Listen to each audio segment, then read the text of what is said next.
Bonjour. Cette vidéo est issue d'un live Twitch. Viens nous rejoindre les lundis, mercredis et jeudis si tu veux vivre tous ces grands moments de joie et de beauté en direct. Le lien de notre chaîne est dans la description. Bonne vidéo. On va parler de la une de Libé. Alors écoutez, comment dire, je redoute moi-même pas mal ce qu'on va lire et ce qu'on va voir.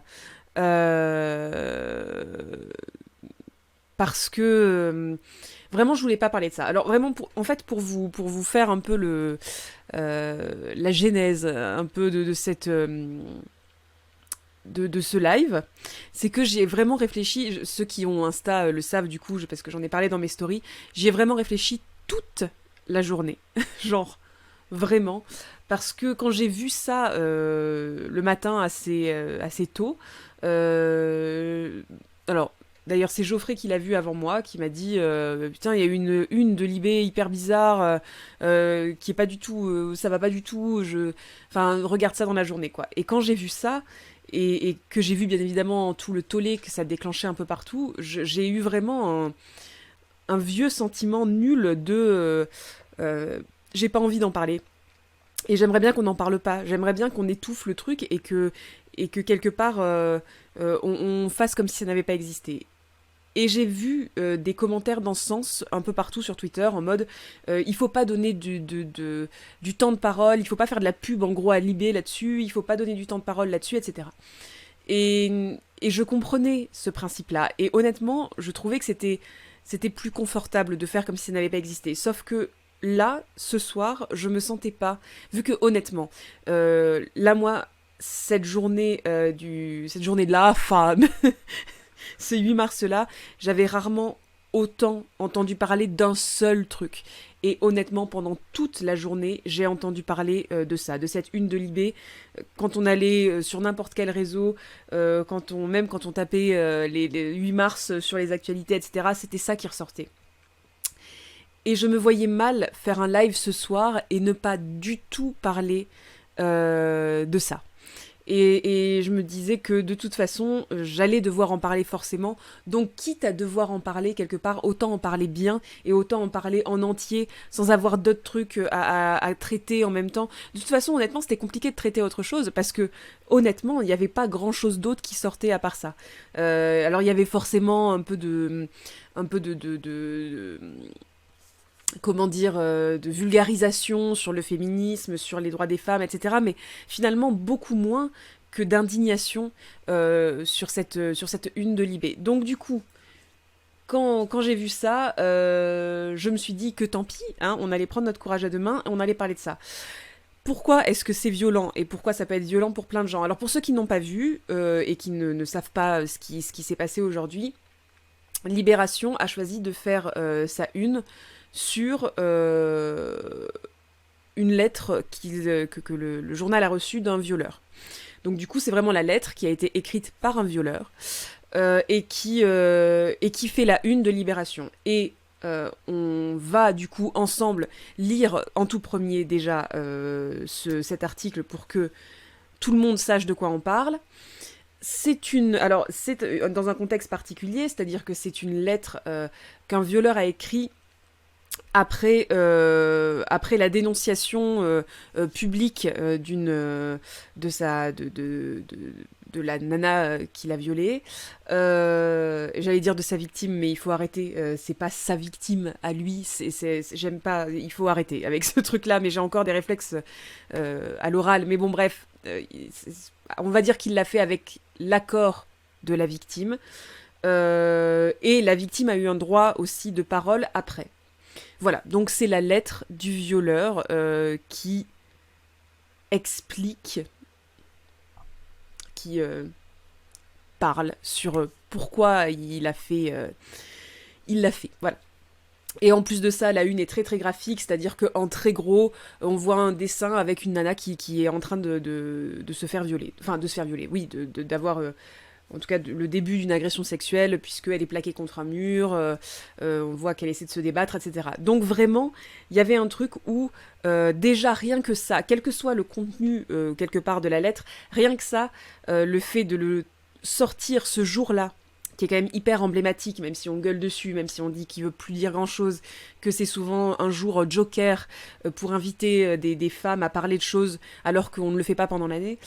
Mine de rien, même si c'est un jour qui ne veut pas dire grand-chose pour énormément de gens parce qu'il a été vidé de son sens de plein de façons, etc., c'est quand même un jour emblématique. Et c'est très étrange, voire même c'est affreusement violent, je pense qu'on peut le dire, d'avoir fait une sur ça, aujourd'hui en particulier.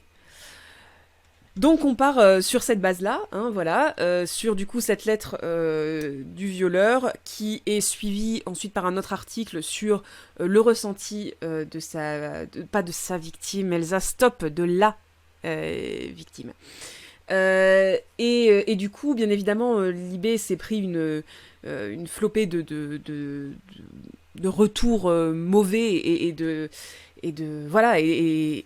et d'indignation parce que il y a de quoi, vraiment il y a de quoi, je vous assure, il y a de quoi. On va lire ensemble la lettre parce que je pense que c'est bien d'en parler en sachant de quoi on parle. Mais ça va me faire mal au cœur hein, de vous la lire. Je vous assure que ça va me faire mal au cœur de vous la lire, ça va être terrible. Mais d'un autre côté, ça a permis aussi à nouveau qu'on reparle de la culture du viol. Sauf que finalement, donc dans cette indignation générale qu'il y a eu contre Libé, il y a eu énormément, alors en tout cas sur Twitter, moi, c'est là-dessus surtout où j'ai regardé pendant toute la journée un petit peu comment ça se profilait, et il y a eu énormément aussi de gens qui se sont élevés pour défendre Libé et pour défendre le bien fondé de cet article, et dans ces gens-là, essentiellement des hommes qui disait en gros c'est important de le savoir, en gros c'est important comme parole de savoir que un violeur ça peut être n'importe qui, qu'on peut devenir un violeur même sans penser qu'on pourrait en être un. En gros c'est ça, hein, sauf que là aussi il y a eu une énorme quelque part une grande révélation aussi pour plein de gens, c'est-à-dire que c'est quelque chose que les féministes se sont tués à dire depuis des années déjà, le fait que le violeur, c'est pas le vieux mec en imperméable dans un coin sombre, mais c'est très souvent quelqu'un qui est connu de la victime, c'est très souvent quelqu'un en qui elle a confiance ou elle avait confiance, c'est très souvent quelqu'un de connu de la victime et très souvent quelqu'un de son entourage proche en plus. Donc on va voir les chiffres, tout ça, on va reprendre les chiffres des dernières études, voilà, on va faire ça vraiment bien. Et ça fait très longtemps, quelque part, que toutes les féministes et que tous les féministes se tuent à dire ça, sauf que là, brusquement, parce que c'est la parole d'un homme, mine de rien, et ben, brusquement, c'est plus pris en compte. Et ce que les féministes ont énormément reproché, après on va vraiment passer à la lecture de l'article parce que c'est important de le lire avant que je fasse trop de contextualisation, mais c'est compliqué de ne pas en faire du tout. Ce que les féministes vraiment ont reproché, c'est ce truc-là aussi, de dire nous, ça fait très longtemps qu'on dit ça, et on n'a pas besoin d'avoir la lettre d'explication d'un violeur pour comprendre ça en fait, pour savoir que un violeur, ça peut être n'importe qui, et que ça peut être aussi un mec qui passe pour un mec très bien sous tout rapport, etc. Ou une personne, globalement, hein, parce que ça peut être une femme aussi, on est d'accord. Donc du coup, effectivement, c'est pas que ce truc-là sur que cette image-là, que ce cliché-là du violeur au fin fond d'une ruelle sombre. Et ça fait très longtemps qu'on le dit, nous. Qu'est-ce que ça signifie, quelque part, que les hommes, certains hommes, encore une fois, hein, aient besoin de ça, de cette parole-là, alors que c'est tellement violent pour la personne qui le reçoit, et notamment pour toutes les victimes qui sont tombées sur cette une. Parce qu'il y a eu un truc énorme par rapport aux victimes aussi, qui se sont mises à parler sur qu'est-ce que ça leur ferait à elles si elles recevaient comme ça une lettre de leur agresseur. Et ça a été voilà, une libération étrange de plein de paroles différentes, je dirais. C'était une espèce de cacophonie sur Twitter parce que Bah parce que ça a éveillé des trucs très violents et on ne peut que le comprendre. Donc, je crois qu'il y en avait un d'entre vous, je suis désolée, du coup j'ai expliqué, j'ai pas trop vu ce que vous disiez dans le chat. Je crois que c'est toi, Skender Kalo, qui a dit ce violeur a déjà été condamné. Et non, voilà, ça fait partie du truc pour lequel il y a eu une vraie, je dirais, un vrai étonnement et un effarement. C'est vraiment de l'effarement. C'est-à-dire que ce mec n'a pas été condamné. Il envoie sa lettre et la victime n'avait même pas encore porté plainte. Voilà.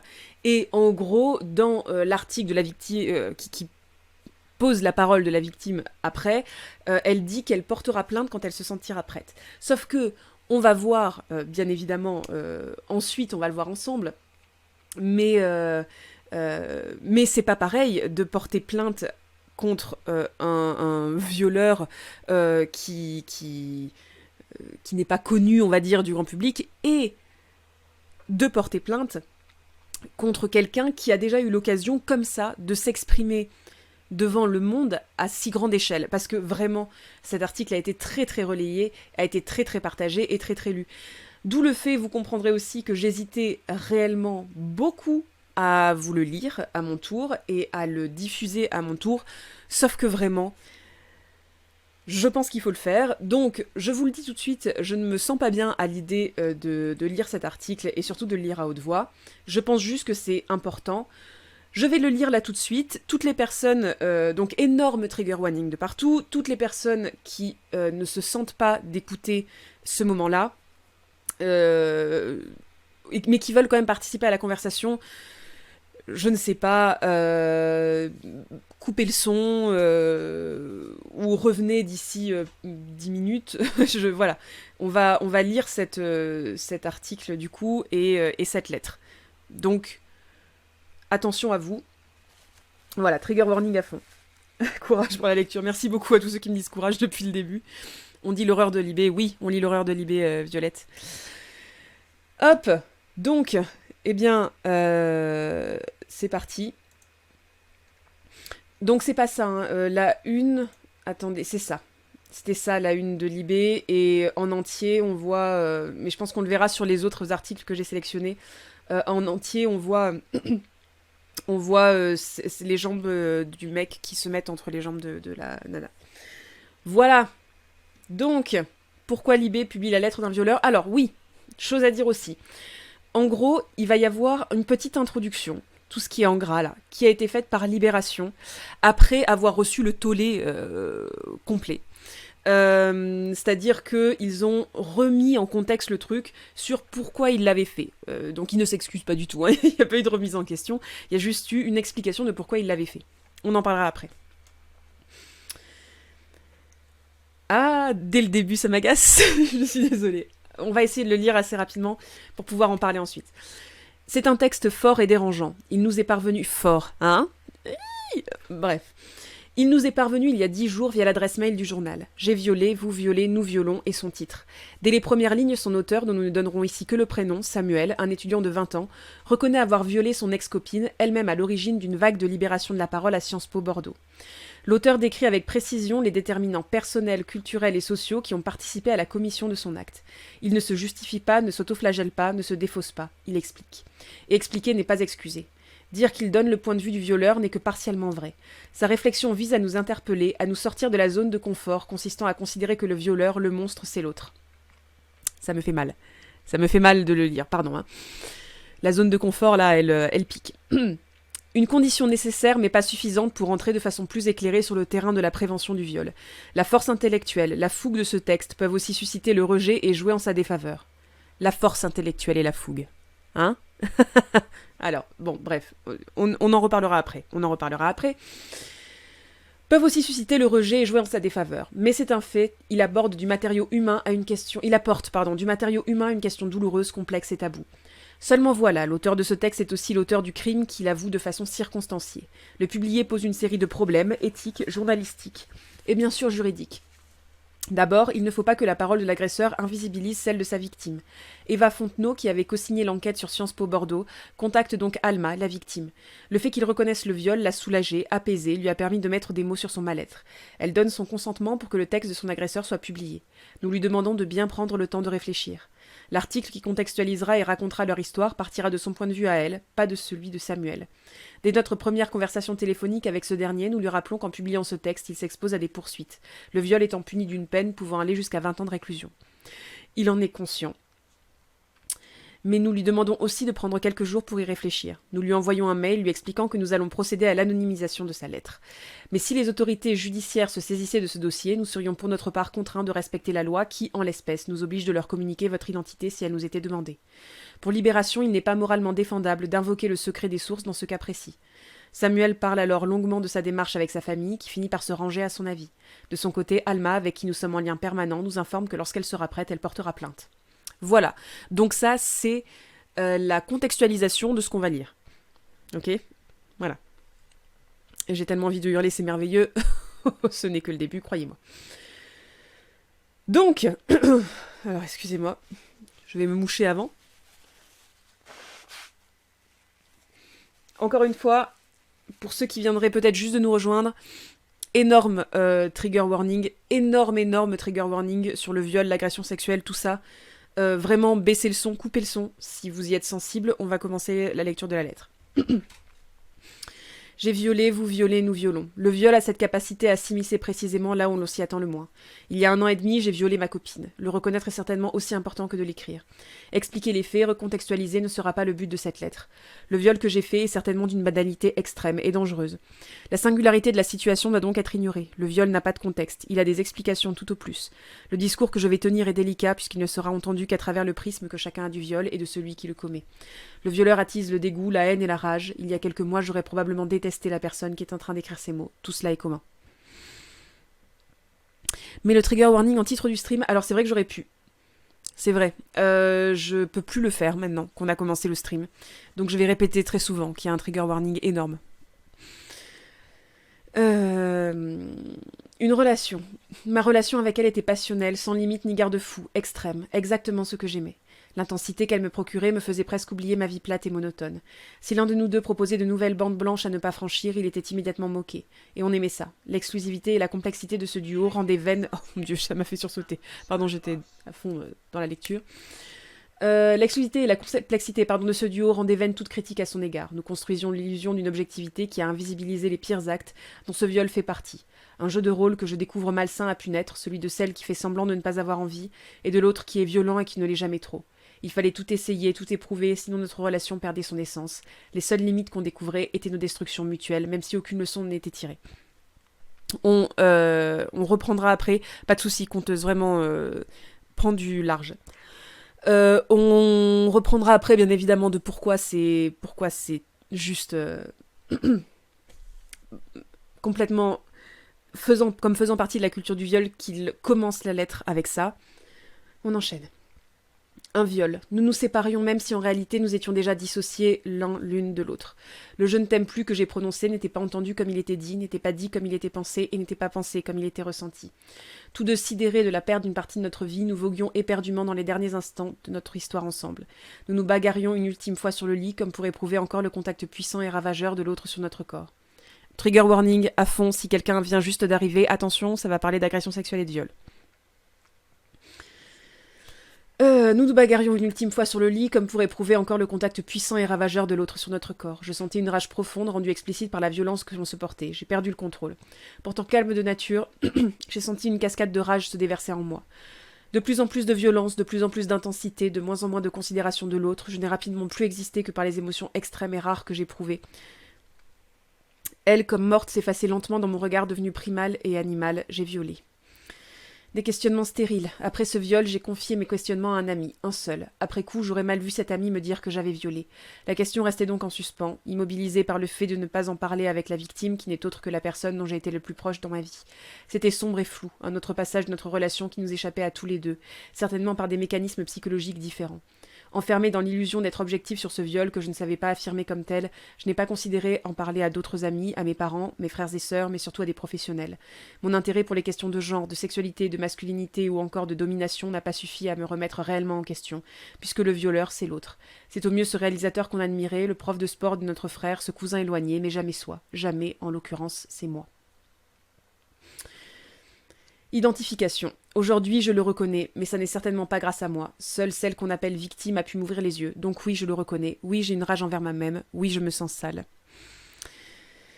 Oui, je ressasse ces souvenirs partiellement détruits par le traumatisme de m'être dissociée. Oui, je pleure d'avoir détruit une partie de la vie de celle que j'aimais le plus, mais tout cela est incomparable à ce qu'elle ressent. Parole de violée. Certains le savent, j'ai été abusée par un pédocriminel pendant 2 années de mon collège. Il m'a violée dans les gestes physiques, dans mon innocence, mais aussi et surtout dans mon être. Il m'a manipulée, appris à mentir, à cacher, à me figer. Appris aussi à ne pas percevoir ce qui ressort de la normalité. Ces mensonges qui ont été mon quotidien pendant des années, je les ai acceptés, j'ai grandi avec. Je dirais même qu'ils m'ont fait grandir de force. Ils ont marqué au feutre indélébile la manière dont j'envisage mon corps, les autres et dont j'évolue en société. Les traumatisés voient parfois leurs émotions atrophiées, bridées et soumises à un voile de honte et de culpabilité que le temps ne guérit pas toujours. Une victime d'agression a plus de risques de devenir agresseur un jour. Cette phrase m'a été répétée des dizaines de fois. J'étais incapable de l'entendre. Je la rejetais comme j'ai rejeté les propositions d'aide psychiatrique. Seul mon silence et ma solitude pouvaient me comprendre et m'aider. Un remords par définition mort 2 fois. 2 fois, c'est trop. L'erreur de me sentir plus fort que les dynamiques psychologiques qui m'ont façonné ne se reproduira pas. Me soigner. Par mon histoire, sa singularité et sa complexité, je suis habitée par une atmosphère informe et muette de rage, de colère, de douleur et de souffrance. J'ai longtemps laissé pousser cette graine de destruction par ma curiosité dangereuse pour elle. C'était possible avec elle, puisque nous partagions tous les deux cette fascination pour le sombre, le rejeté, le borderline. Seulement cette fascination a désormais laissé place au dégoût. Je ne suis pas assez malade pour aimer ce qui détruit les personnes que j'aime, alors je vais me soigner, entamer un travail psychologique bien sûr, mais surtout tout faire pour changer. Pardon, je lirai le chat après, je peux pas m'empêcher de regarder un peu ce que vous mettez, je vous lis, hein, mais j'essaie d'aller au bout de la lettre assez rapidement pour qu'on ait l'impression brute et qu'on parle pas trop entre. La violence est acquise, elle a une source, la mienne s'explique en partie par mon histoire, mais aussi par mon éducation et par la société dans laquelle j'ai grandi. La manière dont j'ai été sociabilisée comme homme m'a fait intégrer des dynamiques d'état et d'action inconscientes qui, par définition, me sont profondément invisibles. Le façonnage d'un homme est partout puisqu'il est la norme. J'ai appris à privilégier mon plaisir aux dépens de celui des autres, à être habitué à des positions de pouvoir, à brider mes émotions, à masquer mes faiblesses et mes difficultés. La liste est longue et c'est ce qui rend le combat immense. Ces déterminismes peuvent et doivent être identifiés mais façonnent déjà ce que je suis et ce que je fais. Comment ai-je pu me construire un récit dans lequel il semblait cohérent que ce viol n'en était pas un?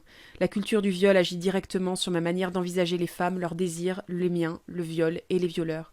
Tout cela ne doit en aucun cas tendre vers de la justification ou pire de la déresponsabilisation. La question est comment tout faire pour que des actes comme celui que j'ai fait n'aient plus jamais lieu. Les musées, livres et films regorgent de violences sexuelles qui ne sont pas catégorisées comme telles.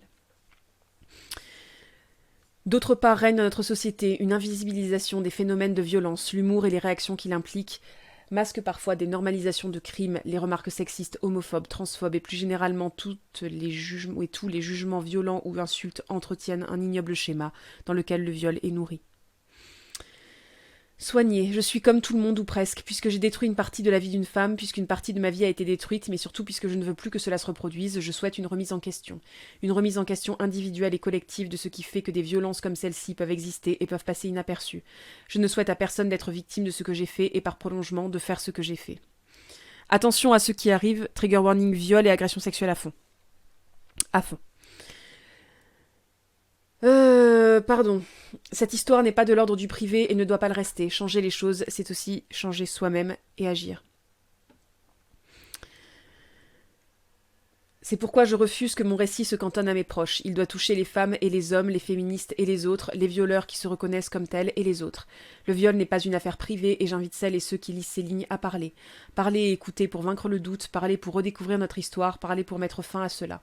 Il est nécessaire d'élargir son champ de partage pour tendre vers une objectivité qui ne soit ni sexuée ni genrée. Du silence peuvent naître les pires excuses, les pires désirs et les pires conceptions d'autrui. Plus globalement, il est urgent de repenser les prismes de genre par lesquels nous sommes éduqués et nous éduquons.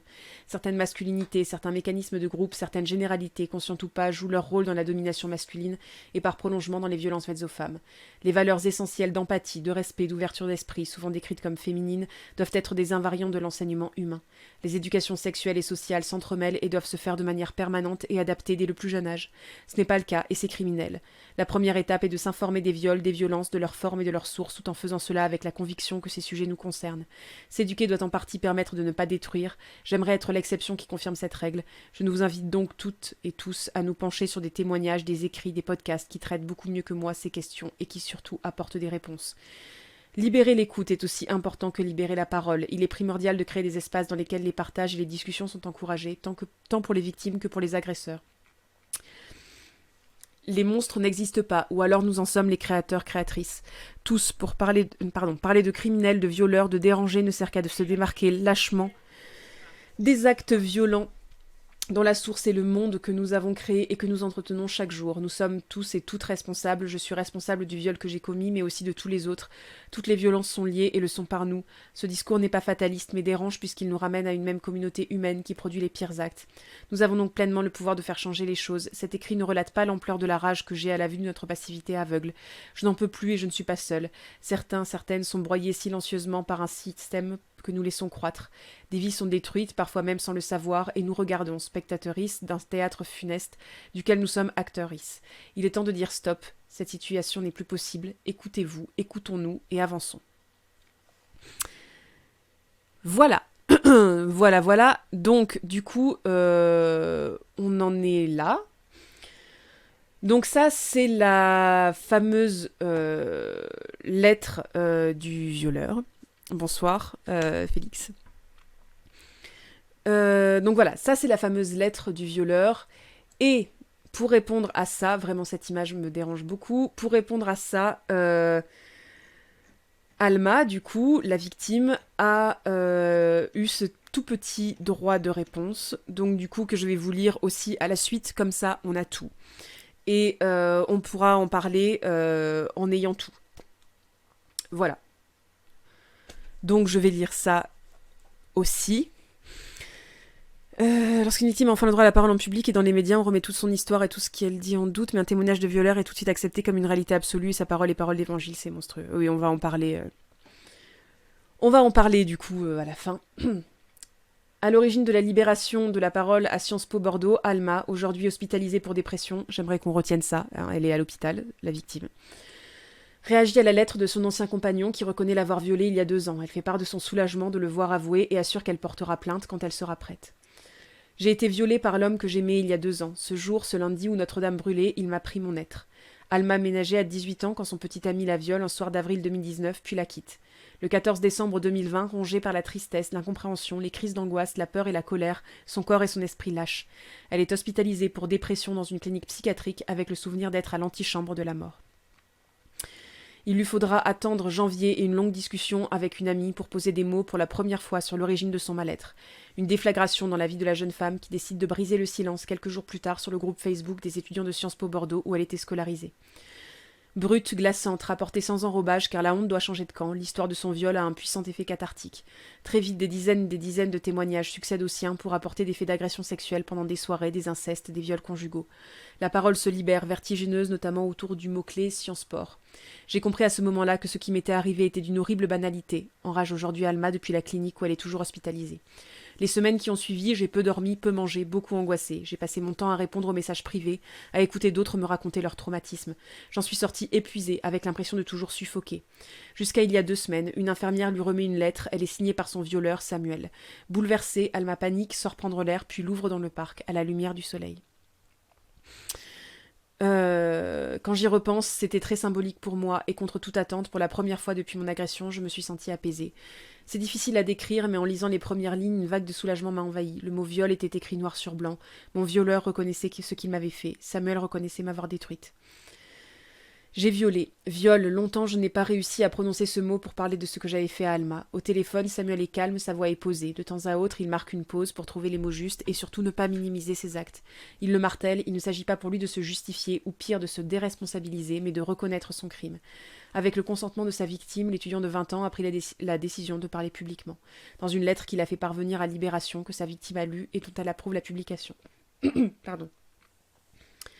Il se livre pour la première fois hors de la sphère intime. J'ai perdu le contrôle, pourtant calme de nature, j'ai senti une cascade de rage se déverser en moi, c'est ce qu'on a lu.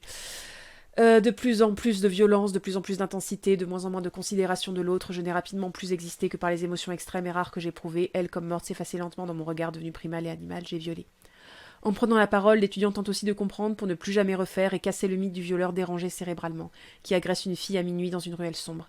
Il s'interroge comment a-t-il pu rester enfermé dans l'illusion d'être objectif sur ce viol, qu'il ne savait pas affirmer comme tel, lui qui pourtant avait un intérêt pour les questions de genre, de sexualité, de masculinité ou encore de domination. Bon, il y a encore un extrait, du coup, qu'on vient de lire, donc il n'y a pas besoin. Il en a conscience, sa démarche est singulière et ne réparera jamais le mal qu'il a causé. Oui, je pleure d'avoir détruit une partie de la vie de celle que j'aimais le plus, mais tout cela est incomparable à ce qu'elle ressent, écrit-il encore. Malgré tout, il a l'espoir que son témoignage permettra à Alma de se reconstruire. Pardon, j'ai le nez qui coule en ce moment, c'est très compliqué.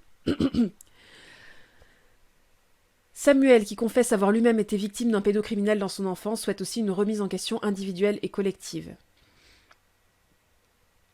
Donc du coup, c'est à nouveau un truc sur... Enfin, c'est à nouveau un extrait de la lettre, donc j'en passe un peu, hein, parce que voilà. Tour à tour, il pointe les prismes de genre et la manière dont il a été sociabilisé comme homme, la culture du viol qu'il voit désormais partout autour de lui, l'invisibilisation de ces phénomènes de violence et surtout la passivité aveugle. J'ai l'air très calme quand j'en parle. Intérieurement, je bouillonne de voir qu'on n'avance pas sur ces questions, qu'au moment où nous parlons, des vies continuent d'être détruites. Le viol n'est pas une affaire privée. Bon, on remarquera que dans l'article qui est censé recenser aussi la parole de la victime, il y a quand même essentiellement la parole du violeur, à nouveau. Dans son entourage, c'est très bien Boctos que tu spammes les trigger warnings, c'est très très bien. Dans son entourage, Alma assure ne connaître aucune femme qui n'a pas été attouchée ou violée. C'est très grave, ça doit s'arrêter. J'ai espoir que les aveux de Samuel vont en inspirer d'autres. Je t'ai violée, Alma. Ces mots résonnent encore en moi, la parole peut être tellement libératrice, clame la jeune femme qui dit ne pas vouloir voir Samuel en prison, mais plutôt qu'il soit soigné. Des victimes choisissent de ne pas écouter leur violeur, de ne pas laisser d'espace à leurs paroles, c'est leur choix, et je le respecte profondément. Poursuit-elle avec pudeur. De mon côté, je voulais que mon violeur reconnaisse ce qu'il m'a fait subir, bon sang, à condition que les rôles ne s'inversent pas. Le violeur qui parle ne doit pas devenir un héros car il fait son mea culpa, soyons clairs.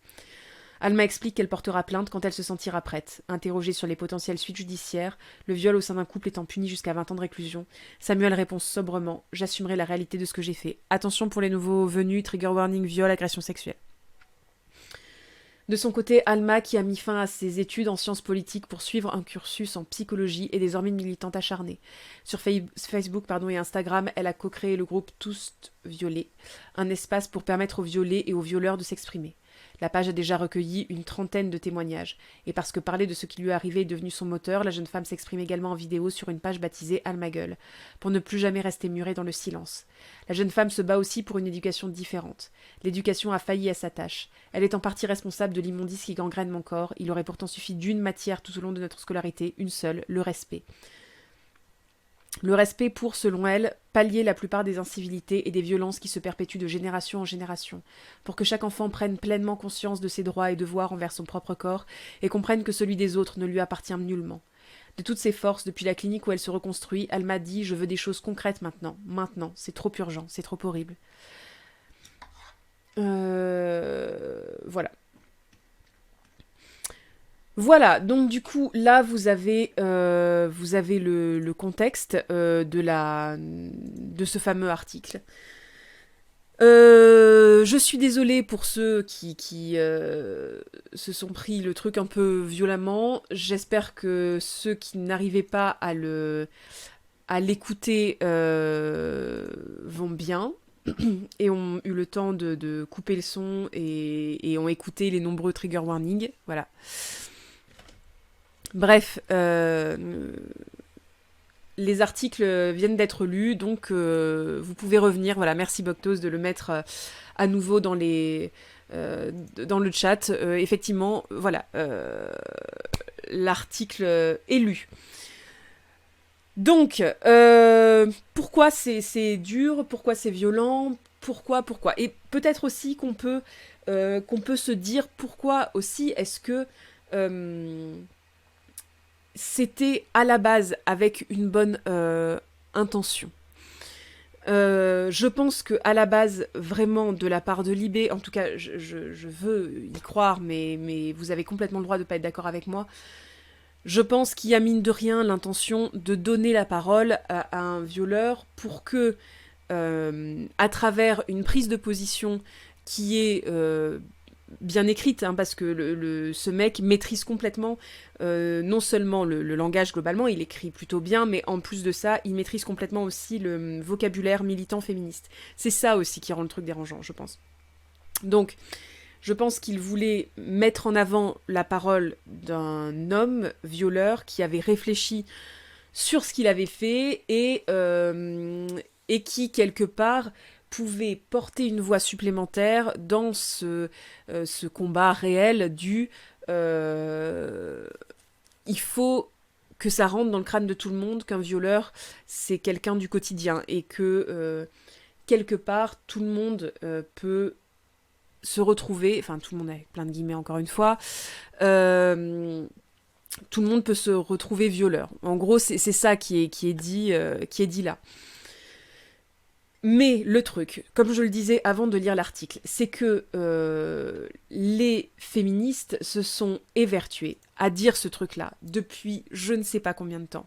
Les féministes se sont évertuées à dire attention, les violeurs sont partout et très souvent dans les endroits de confiance. Attention, les violeurs ne sont pas ces monsieur au fond d'une ruelle sombre. Attention, etc. Voilà, c'est vraiment... attention, trigger warning d'ailleurs pour tout le monde, pour ceux qui viennent d'arriver. C'est sur la une de Libération, donc sur la culture du viol énormément, et sur la lettre qu'a écrit ce violeur à Libération. Qu'est-ce que tu dis, Félix? Dans la démarche de Libé, c'est à minima un not-all-men un peu crasseux, et au pire donner sciemment la parole à un violeur. Pardon. Voilà, il y a un truc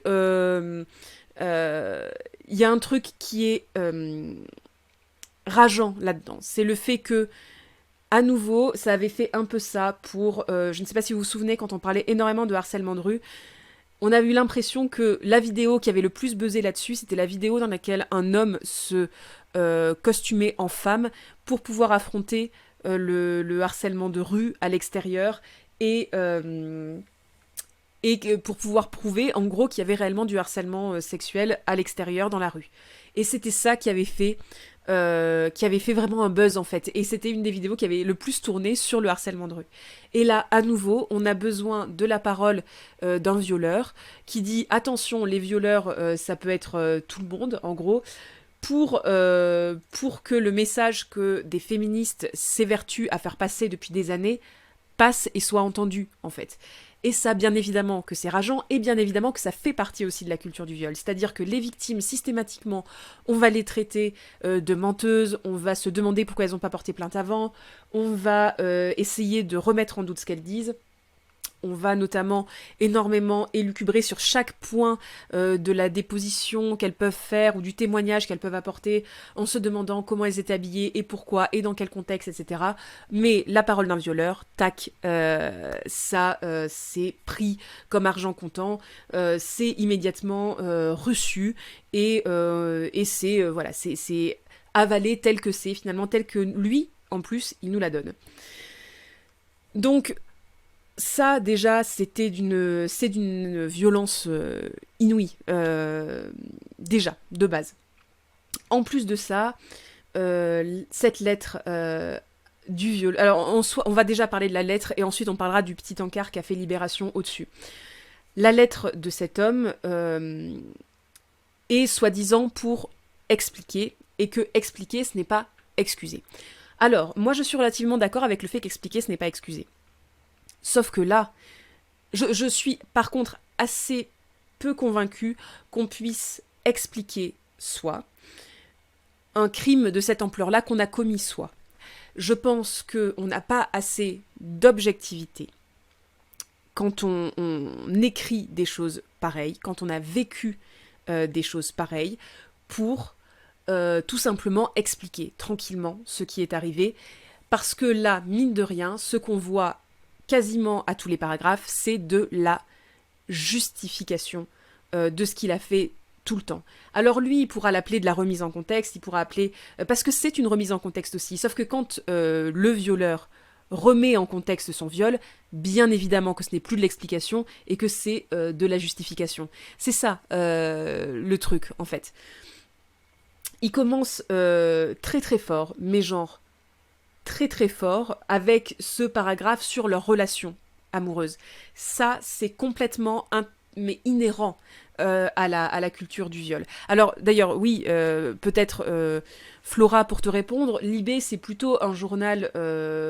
c'est un journal qui diffuse tout un tas de trucs, plutôt un journal de gauche, plutôt quelque chose qui va souvent dans le sens, on va dire, de plein de prises de conscience, etc. Donc c'est pour ça que c'est pas anodin non plus que ce soit Libé qui ait publié ça. Il y a vraiment un truc qui a été loupé au niveau... c'est un journal PS de Valls. Voilà, bon, Félix peut dire ça aussi. Dans tous les cas, c'est pas anodin que ce soit Libé qui ait publié ça, parce qu'on sent qu'il y a quelque chose qui n'est pas passé dans le principe de la culture du viol. Non, et puis non, désolé, expliquer, c'est pour les historiens et les avocats. Pour des gens lambda, c'est de la justification. Voilà, donc effectivement. Du coup, là, il va commencer par parler de sa relation. De la relation qu'il a avec cette nana qui était soi-disant ultra passionnelle, où ils testaient leurs limites, etc. Pourquoi est-ce que ça fait partie de la culture du viol ? Déjà parce que le violeur, même s'il ne veut pas se justifier, mais voilà... le violeur met en avant la sexualité de la victime. C'est-à-dire qu'il dit « Oui, mais on adorait les trucs hyper extrêmes. On était à fond. Voilà. Et vraiment, on était passionnel. Vraiment, il dit « Ma relation avec elle était passionnelle. » Et on se souvient que le crime passionnel, c'était un joli ensemble de phrases. C'est toujours un joli ensemble de phrases, une jolie périphrase pour qualifier le crime, le féminicide, le crime conjugal, etc. Là, ma relation avec elle était passionnelle. C'est vraiment ce principe de il pouvait se passer n'importe quoi. Il pouvait se passer entre nous, il pouvait y avoir des choses violentes, et elle était consciente de ça. Et quelque part, elle le savait. Et elle l'entretenait aussi. Parce que il dit... vraiment, il faut attendre peut-être une vingtaine de lignes dans l'article pour trouver la phrase. Voilà, ma relation avec elle était passionnelle, sans limite ni garde-fou extrême, exactement ce que j'aimais. L'intensité qu'elle me procurait me faisait presque oublier ma vie plate et monotone. Si l'un de nous deux proposait de nouvelles bandes blanches à ne pas franchir, il était immédiatement moqué, et on aimait ça. Ce n'est pas anodin de poser la victime déjà comme quelqu'un qui potentiellement aime les trucs borderline. Ce fameux on flirte tellement avec le danger, donc du coup s'il arrive des conneries, c'est quand même un peu de notre faute à tous les deux. Enfin, vous voyez, c'est vraiment cette remise en contexte là. Encore une fois, c'est quelque chose que les féministes ont répété, que la culture du viol, elle était là aussi, elle était présente aussi chez les victimes, quelque part, qui, pour beaucoup, du coup, ne se rendent même pas compte qu'elles ont été violées, ne se rendent pas compte qu'il y a eu un crime qui a été commis envers elles, elles ne se rendent pas compte que certaines des choses qui font partie, quelque part, de leur sexualité, ne viennent pas forcément d'elles. Et alors, attention, là, vraiment, je recontextualise, moi, à fond, ce que je dis, moi, c'est-à-dire que je ne dis pas qu'on ne peut pas vivre une sexualité SM, par exemple, sans forcément avoir été influencé avant par de la culture du viol. Une sexualité consentie des deux côtés, qui joue sur les jeux de domination, quel que soit le dominant et le dominé, c'est possible. Je veux bien croire que c'est possible, vraiment. Mais le fait de le recontextualiser, de le donner comme une recontextualisation d'un viol, c'est une mauvaise idée forcément. C'est forcément une mauvaise idée. Vraiment. Vraiment. Donc voilà, déjà, donc là, finalement, c'est intéressant pour décortiquer la culture du viol. Bonsoir Glitch and Confuse. C'est intéressant là-dessus parce que déjà, on a le premier truc qui est d'une évidence absolue dans la culture du viol, c'est-à-dire, on avait une relation passionnelle, donc c'est quand même un peu de notre faute.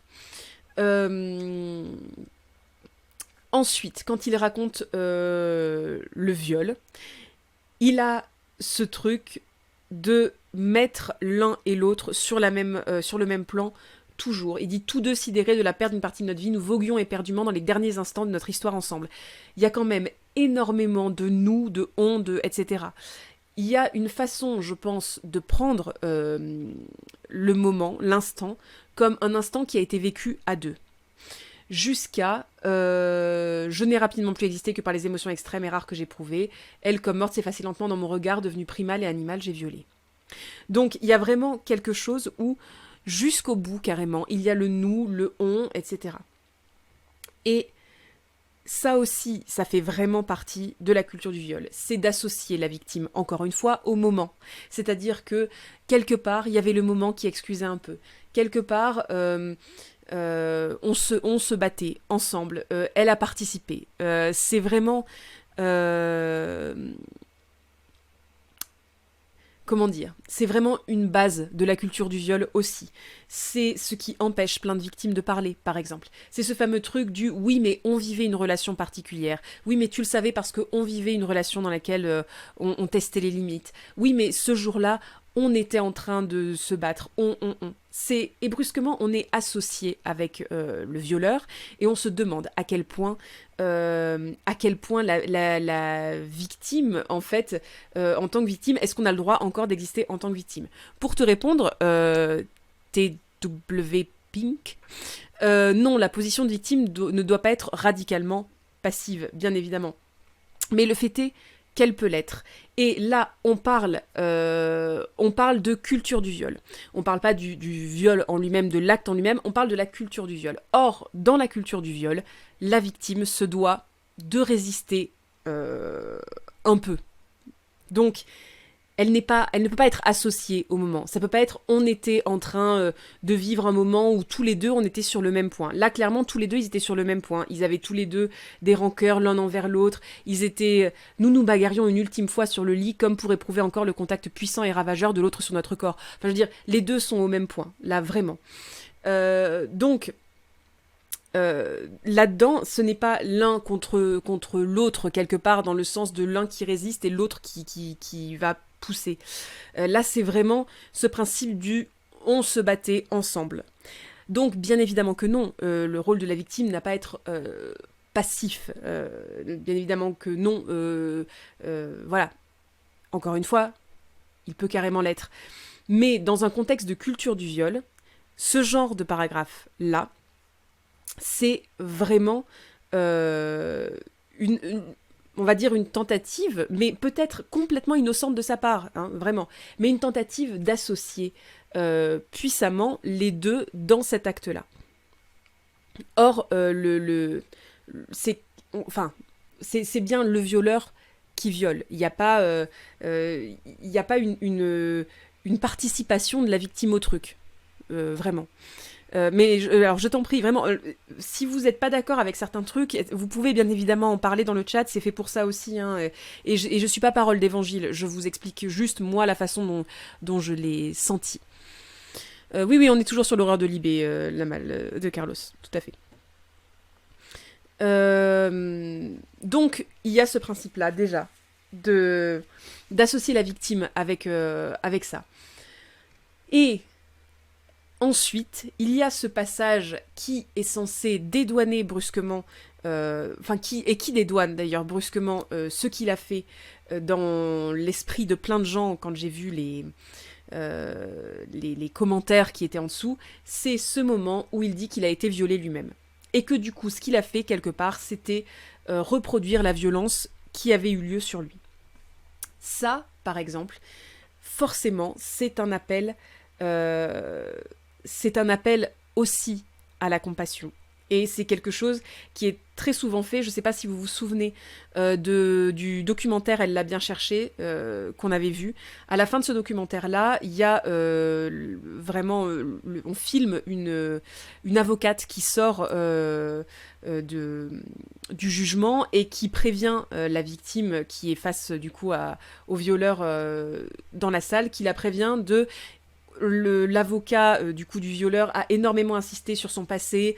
Il a beaucoup insisté sur le fait qu'il avait un passé très douloureux et que c'était terrible sa vie jusque-là. Donc faites attention, potentiellement, il prendra pas grand-chose, il écopera pas de grand-chose parce que le jury va se dire « Ah oui, mais il a déjà une vie merdique, on va pas lui en rajouter pour ça. » La culture du viol, ça part de là aussi. C'est de dire « Oui, non mais attendez, parce que les violeurs, souvent... » ils n'ont pas vécu une vie facile non plus. Hein. Donc c'est un peu normal, quelque part de violer après qu'on ait été violé. C'est un peu normal et en soi, ça s'explique pour ça. Alors, je ne vais même pas parler du fond, parce que le fond, on peut en penser ce qu'on veut. Là, le fait est que dans la lettre, et c'est... je pense aussi énormément ce qui a choqué, dans la lettre, même si la personne qui écrit se défend du fait qu'il essaie de se défendre, là dans la lettre, ça sonne quand même comme une défense. Ça sonne forcément comme une défense, parce que c'est dire, certes, je suis le violeur, mais je ne suis pas un monstre, puisque c'est juste que j'ai été brisée moi aussi, et que du coup j'avais en main les cartes qui me permettaient de faire cette action-là ensuite. Et pareil, le fait qu'il parle de sa colère envers lui-même, le fait que... qu'il parle de sa colère, à la limite, moi, c'est pas ce qui m'a choqué. Le fait qu'ils disent qu'il est très en colère envers lui, pourquoi pas. Ce qui m'a choqué, c'est donc, attention, trigger warning à nouveau. Je vais lire 3 phrases du début de ce paragraphe-là qui arrive vers la fin. Oui, j'ai une rage envers moi-même. Oui, je me sens sale. Oui, je ressasse ces souvenirs partiellement détruits par le traumatisme de m'être dissocié. Ça, c'est complètement une parole qui pourrait être celle de la victime. Et pourquoi est-ce que là, pareil, ça contribue à la culture du viol ? C'est que, à nouveau, comme on le disait au-dessus, on prend la victime plus ou moins au mot telle qu'elle est, mais par contre, le violeur, en soi, là, est en train d'avoir à peu près la même position que la victime. C'est-à-dire que la victime aussi s'est probablement dissociée, ou pas, mais elle a pu se dissocier. Probablement, elle ressasse aussi ses souvenirs partiellement détruits par le traumatisme de s'être dissociée, puisqu'elle est en clinique, hein, il faut bien le rappeler. Et oui, je me sens sale, ça c'est un truc absolu de n'importe quelle victime, je pense, voilà, de ce genre d'agression-là. Donc, quelque part, le fait qu'ils disent « Oui, j'ai une rage envers moi-même », mais juste après suivi par « Oui, je me sens sale, oui, je ressasse ces souvenirs partiellement détruits par le traumatisme de m'être dissocié », et ensuite suivi par « Oui, je pleure d'avoir détruit une partie de la vie de celle que j'aimais le plus », bien évidemment que le « Oui, j'ai une rage envers moi-même » et « Oui, je pleure d'avoir détruit une partie de la vie de celle que j'aimais le plus » est atténué énormément par des paroles à l'intérieur qui sont des paroles de victime. C'est une parole de victime. Le fait de ressasser des souvenirs partiellement détruits par le traumatisme de s'être dissocié, ce sont des paroles de victime. Et c'est très violent de la part de toutes les victimes de ce genre de crimes-là qui ont pu lire et avoir ça sous les yeux. Bien évidemment que c'est violent d'avoir quelqu'un qui revient vers vous en disant « C'est vrai, je t'ai détruite ou détruit, mais n'oublie pas que je suis la victime de ce moment-là aussi. Moi aussi, je me suis dissociée. Moi aussi, j'ai des traumas. Excuse-moi, mais je suis... j'ai la rage contre moi-même et je suis également victime de ce moment-là. » Et c'est insupportable, ce mot-là, parce que ça dédouane complètement de tout, quelque part. C'est-à-dire qu'il a été lui-même victime d'une société qui l'a poussé, quelque part, à agir à ce moment-là et à trouver ça normal d'agir de cette façon-là, à ce moment-là. C'est... comme disait quelqu'un dans le chat, ça n'a rien à faire dans une de journal, c'est incroyablement insensible. Mais oui.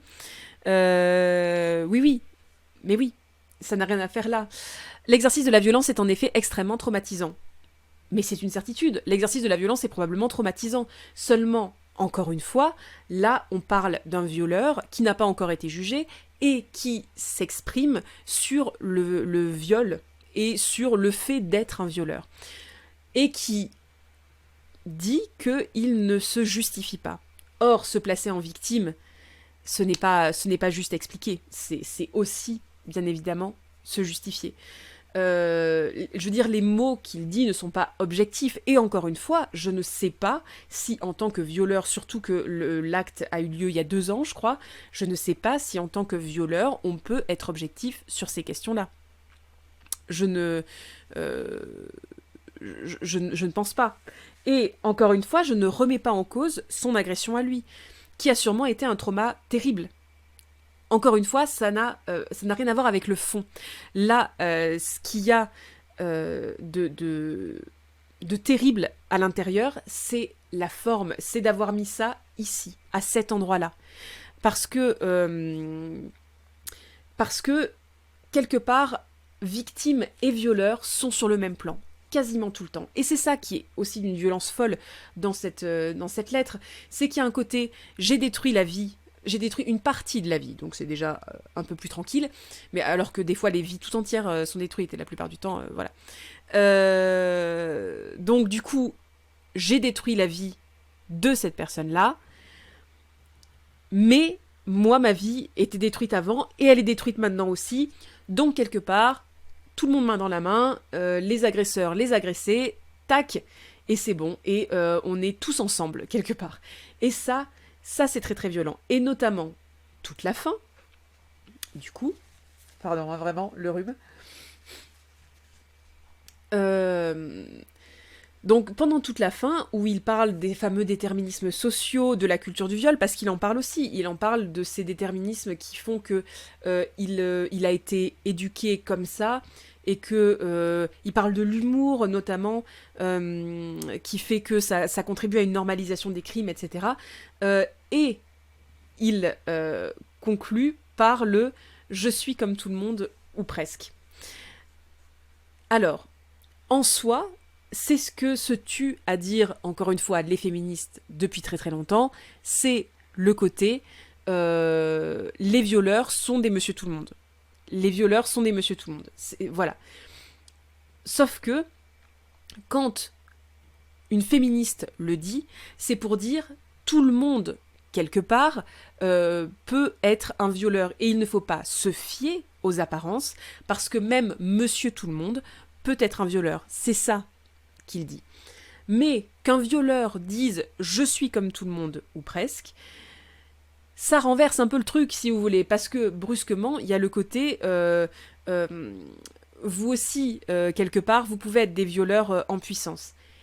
Et je comprends ce qu'il veut dire par là. Je comprends bien qu'il s'adresse là plutôt, on peut imaginer, à des hommes qui ne se sentent pas particulièrement violeurs parce qu'ils ont une image faussée du violeur.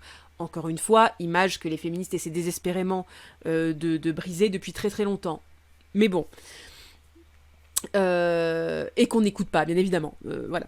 Mais peu importe. Le fait qu'un violeur dise « je suis comme tout le monde », c'est quand même aussi, pour les victimes, une façon aussi de dire « ce que j'ai fait n'est pas si grave ». Alors, on est d'accord que tout le reste de la lettre... Alors, j'allais dire ne minimise pas, mais si, quand même, un peu, malheureusement, minimise un petit peu ce qu'il a fait. Mais à force de dire c'est la société, c'est mon passé, c'était notre relation qui a commencé sur des mauvaises bases, et je suis comme tout le monde, bien évidemment qu'à la sortie d'une lettre comme ça, il y a un côté, bon, finalement, ça s'est passé, mais c'était un peu évident que ça se passe. C'était un peu évident vu les données, quoi. cette impression-là, on ne devrait pas l'avoir. Et on ne devrait surtout pas la lire comme ça, sans contexte, dans la une d'un journal. Il y a vraiment un truc de... Voilà, c'est ce que je viens de voir, Ilunaire, de ce que tu as dit. Il se dédiabolise. Avec les monstres n'existe pas, il y a exactement le même message, mais cela dit, ça rend les violeurs plus humains pour aller chercher l'empathie et la compréhension. Voilà. C'est vraiment tout à fait ça. C'est-à-dire qu'il y a un travail quand même de dédiabolisation et par là même, du coup, un travail assez important de c'est pas si grave, quelque part. C'est pas si grave puisque tout le monde peut en être victime, puisque même s'il répète quand même que ce qu'il ressent lui n'est rien en comparaison de ce qu'elle ressent elle, mais toutefois il ne le dit qu'une seule fois et par contre tout le reste du temps il ne se prive pas pour se mettre dans une position également de victime. Donc il y a un côté... alors, Kitty, tu vois ce que tu dis, c'est marrant, c'est pas sa faute et genre aucune responsabilité. Je dirais plutôt que ce qu'il dit là-dedans, c'est de ma faute, mais je n'ai aucune responsabilité dans le truc. Ou alors l'inverse, ce n'est pas de ma faute, mais j'ai une responsabilité. Il y a vraiment cette espèce de mélange entre les deux qui est assez intéressante tout en étant complètement glaçante, en fait. C'est... Et alors, bon, on finit, et je reviendrai dessus après, toute la fin, l'espèce d'envol final, moi, m'a mis sur le cul. Parce que j'ai trouvé que là, pour le coup, le fait de genrer et au féminin et au masculin... alors, je sais très bien qu'il y a des femmes qui violent, il faut pas les invisibiliser. Je sais très bien qu'il y a des victimes aussi qui sont des hommes cis aussi, et qu'il ne faut pas les invisibiliser non plus. C'est vraiment pas ce que je veux dire là-dessus. Mais, bien évidemment, dans la bouche d'un homme qui a violé une femme, le fait de dire... Toutes les violences sont liées et le sont par nous, je suis responsable de tout... En fait, quand il dit, vous voyez, le seul moment où il dit « je suis responsable », c'est un moment, là on va passer dans de l'analyse de texte, mais tout de même, c'est un moment où il dit « je suis responsable du viol que j'ai commis, mais aussi de tous les autres, toutes les violences sont liées et le sont par nous ». Eh bien, finalement, c'est une façon de se déresponsabiliser aussi, parce que quand on dit, c'est une espèce de grande phrase, un truc avec beaucoup d'emphase, qui fait qu'à la fin, on se dit « ah oui, on est tous responsables, il est responsable du viol qu'il a commis, mais aussi de tous les autres, et quelque part, on est tous responsables de tous les autres viols de partout, donc du coup, quelque part, sa culpabilité est noyée dans celle de toute la société, dans notre culpabilité à nous aussi. » Voilà, on est tous ensemble des monstres, voilà. Ça, c'est quelque chose qui déresponsabilise, bien évidemment, énormément. Et même avant ça, même, je vous ai oublié une phrase, puisqu'il dit « Nous sommes tous et toutes responsables, je suis responsable du viol que j'ai commis, mais aussi tous les autres, etc. » Ce qui fait que dans le tous et toutes, bien évidemment, il y a aussi les victimes. Il y a aussi sa victime, quelque part. Il ne l'exclut pas, il ne l'exclut pas de la société et des circonstances qui ont amené au viol. Bien évidemment que c'est violent. Bien évidemment que c'est quelque chose qui va être mal pris. Et alors, d'autant plus dans le contexte du 8 mars, mais enfin, là c'est encore autre chose. Bonne nuit, conteuse. Il y a un côté, tout le monde, quelque part, est responsable. Donc, les femmes et les hommes qui ont violé sont responsables. Les femmes et les hommes qui n'ont rien fait sont responsables, pourquoi pas, d'avoir créé une culture du viol sans s'en rendre compte. Pourquoi pas. Du coup, les victimes, les hommes et les femmes victimes de viol, sont responsables aussi. C'est d'une violence rare. Et, alors justement, Pibi, j'allais enchaîner là-dessus. Tu dis, tu crois que c'était voulu ou pas du tout, que le mec pensait vraiment pas à mal, mais c'est quand même chié dessus avec sa lettre. J'ai bien peur. Vraiment. J'ai peur que ce mec savait ce qu'il faisait. J'aimerais me tromper là-dessus. J'aimerais vraiment me tromper là-dessus et j'espère que je me trompe là-dessus. Mais il emploie un vocabulaire qui est complètement... Je sais plus laquelle de vous, je crois que c'était Kitty, qui disait... putain,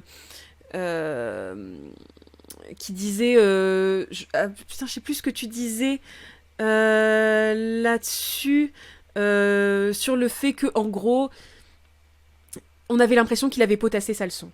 Et là, vraiment, on a l'impression d'avoir un agresseur qui a potassé sa leçon. Il dit lui-même qu'il est très intéressé par les questions féministes, sur le genre, sur la masculinité toxique, etc. Il a des mots de vocabulaire qui sont extrêmement précis et qui sont des mots de vocabulaire militant. Et bien évidemment que ça diminue la violence du truc. Parce qu'il a une façon de dire « je suis dans votre camp, je connais le vocabulaire, je suis moi aussi à la base un féministe et j'ai quand même violé et je vais utiliser le vocabulaire de votre communauté, de notre communauté ». Même si, encore une fois, j'aime pas trop ce discours de communauté, mais je vais en tout cas utiliser un vocabulaire safe, de militantisme, pour que tout le monde voit que je ne suis pas un monstre, et que, voilà, ça donne vraiment l'impression qu'il a potassé son sujet, et qu'il sait quel mot mettre à quel endroit, et voilà, par exemple, notamment quand il se place, voilà, parce que je ne veux pas mettre trop de subjectivité là-dessus, mais quand il se met dans la position de la victime, il emploie des mots qui, à l'intérieur des militants, résonnent comme des mots de victime. C'est-à-dire que c'est vraiment une appropriation du vocabulaire militant autour des questions d'agression sexuelle. Du coup, je ne pense pas, j'ai bien peur que ce ne soit pas fait au hasard, que ce soit quelque chose qui a été calculé. Et on peut se demander à quel point c'est pas un genre de stratégie de défense aussi, justement. C'est ce que je disais au tout début, c'est-à-dire qu'elle n'a pas encore porté plainte, il n'y a pas encore eu de jugement. Mais quelque part, là, si elle porte plainte, ça va pas être n'importe qui porte plainte contre n'importe qui. Là, ça va être elle, où on a d'ailleurs son nom, son prénom, hein, donc Alma, je crois que c'est Ménager, qui va être la victime, qui va porter plainte contre quelqu'un qui a déjà eu l'occasion de dire à la France entière qu'il est également une victime, et qu'il est tellement courageux d'avoir traversé tout ça. Et bien évidemment que le procès va en être touché, bien évidemment. Si on passe aussi à l'article de la victime, quelque part, il y a aussi cette défense du violeur par la victime. C'est-à-dire ce fameux truc de dire « je veux pas qu'il aille en prison. Je veux juste qu'il se fasse soigner ». Il y a, je pense, aussi une mise... je ne saurais pas dire le bon mot, mais il y a, je pense, un genre de sidération probablement là aussi, sur le fait que, brusquement, l'histoire est connue de tous par ses mots à elle, mais aussi par ses mots à lui.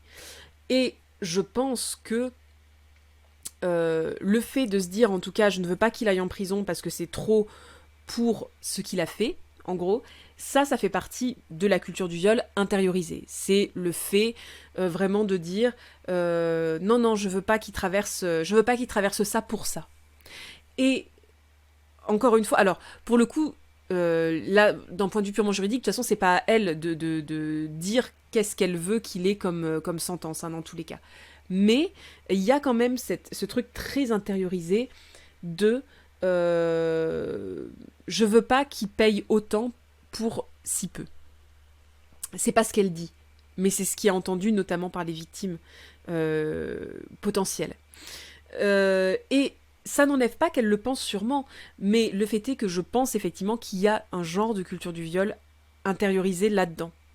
Et encore une fois, ça ne diminue pas ni la force de ce qu'elle pense, ni la force de ce qu'elle écrit, ni la force de ce qu'elle ressent.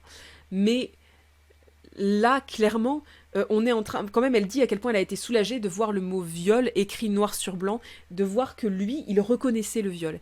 Et ça, pareil, ça prouve qu'on est quand même dans une société dans laquelle... ça, c'est la base, je veux dire. Et on est déjà très heureux et très satisfait et soulagé par cette base-là. C'est-à-dire que là, c'est comme si elle s'était dit « Ouf, tout va bien, c'est bon, au moins... tout le monde sait que je peux être reconnue comme victime parce que c'est bon, il a dit qu'il avait violé. Et ça prouve à quel point c'est dur de porter plainte, parce que c'est très dur de prouver ce genre de choses-là. Et que, à part si le violeur, à un moment, dans beaucoup de cas, pas dans tous bien évidemment, mais dans beaucoup de cas, à part si le violeur finit par dire oui, j'ai violé, et ben, quelque part, la victime est toujours dans ce truc un peu de dire ah, on sait pas, qu'est-ce qui se passe, voilà.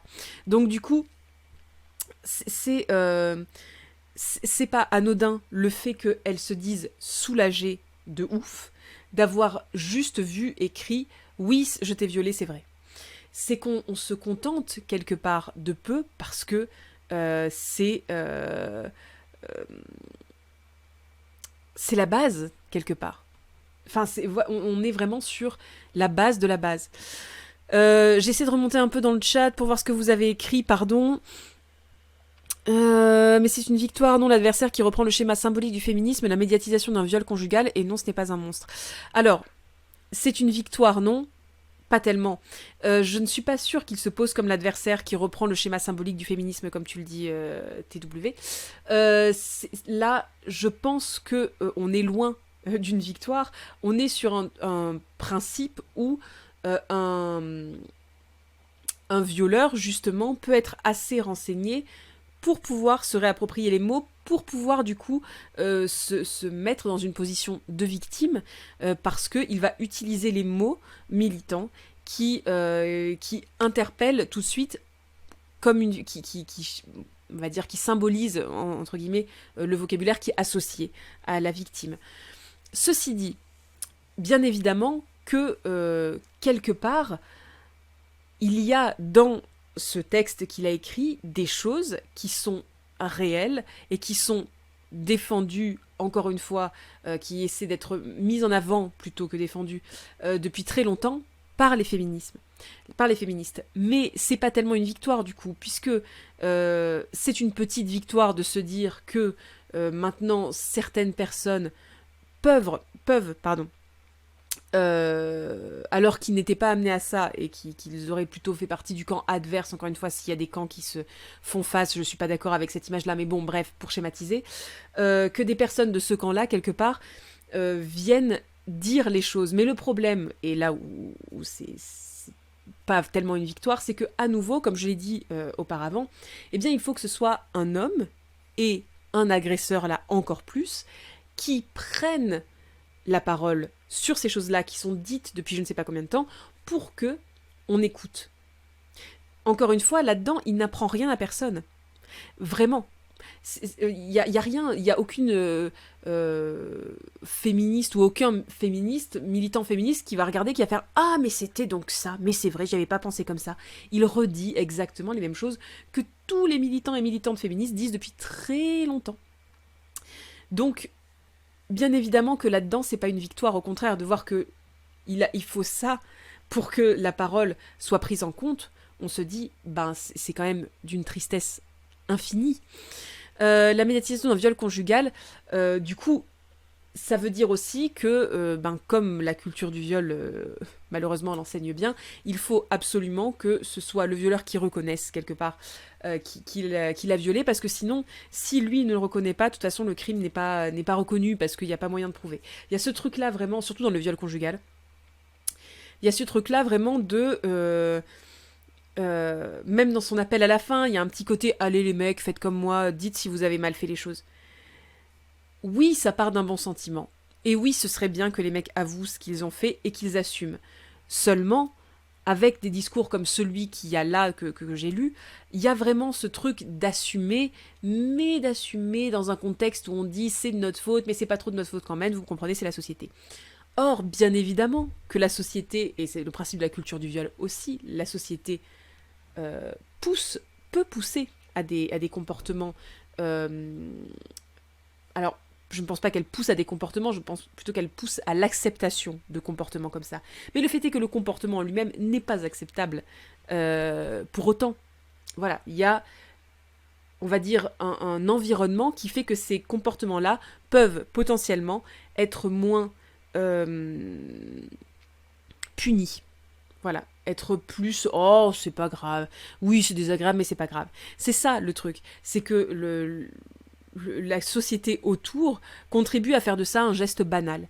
Mais le fait est que ça n'excuse pas pour autant le geste en lui-même. Voyez-vous. Et là, dans la bouche d'un violeur, bien évidemment qu'on a l'impression qu'il essaie de s'excuser. Ah d'accord pour le procès, mais Alma avait-elle porté plainte avant la lettre? Non, du coup. Non, Mélusine. Le but, Glitch, faire racheter le journal. Effectivement, de toute façon, effectivement, Nurquadre, il y a une volonté aussi de faire racheter le journal, je pense. À Donf. Le fait qu'il répète sans arrêt qu'elle est en HP, qu'elle a fait une dépression, c'est aller chercher le pathos, mais c'est aussi poser l'étiquette malade sur la victime. Aussi, et tu fais bien de le préciser, Illuner, c'est-à-dire que on se dit, ah ben, elle devait pas être bien solide. Enfin, je veux dire, il y a des choses qui passent derrière tout ça. C'est là où c'est pernicieux, c'est que la culture du viol, c'est des fois des choses qu'on dit et qu'on montre de façon très claire, mais c'est aussi une espèce d'ambiance globale qui est créée par la société, mais aussi par l'ensemble, on va dire, de tous les... de toutes les influences qu'on peut avoir autour de la question du viol. C'est vraiment ce principe-là d'avoir des sous-entendus un peu pernicieux de partout, des sous-entendus qui sont des fois même pas conceptualisés comme tels par les personnes qui les écrivent ou qui les disent, mais qui sont là. Et entre autres, le fait de bien mettre en avant le fait que la victime soit en dépression et soit en HP. Il y a d'une part le fait de dire le viol n'est pas anodin et les vies sont vraiment détruites. Mais il y a aussi ce truc sur lequel on peut l'interpréter en mode oui, bah quelque part, c'est qu'elle était déjà pas bien solide. Donc, bien évidemment que, comme pour tout, vous me direz, comme pour tout, il y a moyen d'interpréter de plein de façons différentes. Sauf que là, on est sur la parole d'un violeur. Et encore une fois, c'est ça qui change tout. Bon, écoute, j'essaie de rattraper rapidement le chat. Il y a aussi le fait que si elle est militante, elle est peut-être aussi dans le mouvement anticarcéral. Oui, aussi, effectivement. J'ai pas forcément mis en avant ça, mais oui, effectivement. Elle peut aussi se dire que la prison ne sert à rien pour les violeurs. Ce qui est une possibilité aussi, et encore, ce qui est quelque chose que je ne critique pas particulièrement. Mais à l'intérieur, il y a aussi d'en dire je ne veux pas qu'il aille en prison, bah forcément, ça peut être interprété aussi par finalement aller en prison pour ça, c'est quand même un peu beaucoup. Vous voyez ce que je veux dire?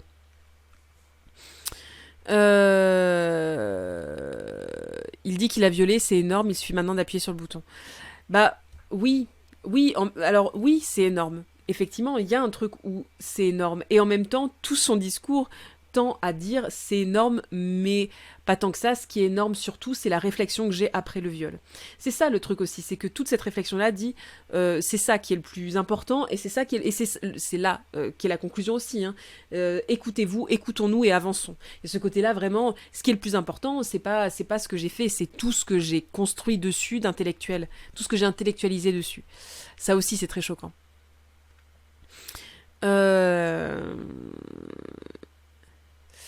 Je reste sur la piste de la bonne conscience, car même sans aller jusqu'à une manipulation en vue d'un procès qui me semble un peu improbable, mais pas impossible, c'est déjà très sale s'il fait uniquement ça pour sa bonne conscience perso et qu'on lui déroule tapis rouge à la une d'un grand journal.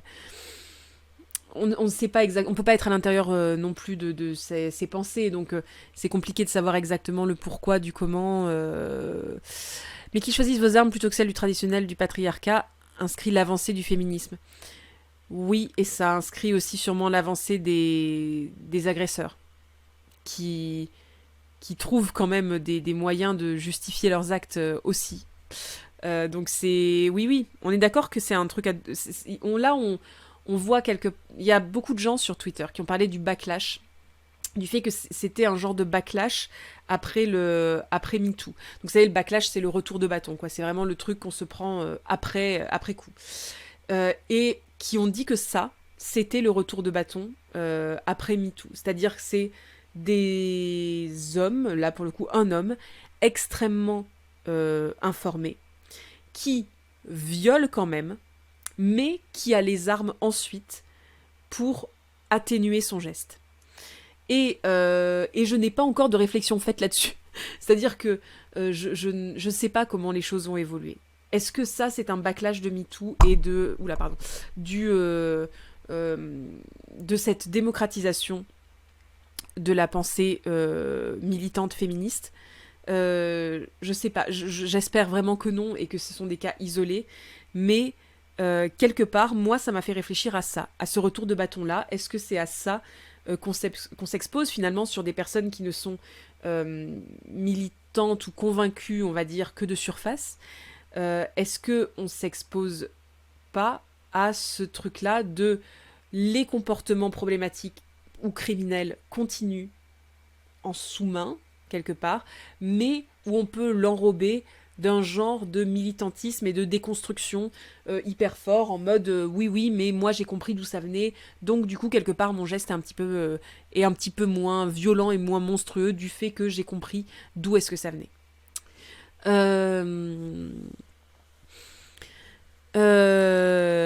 Si les monstres existent, il y a des raisons pour lesquelles ils sont des monstres, peut-être sûrement même, tout le monde peut être un monstre, certainement aussi.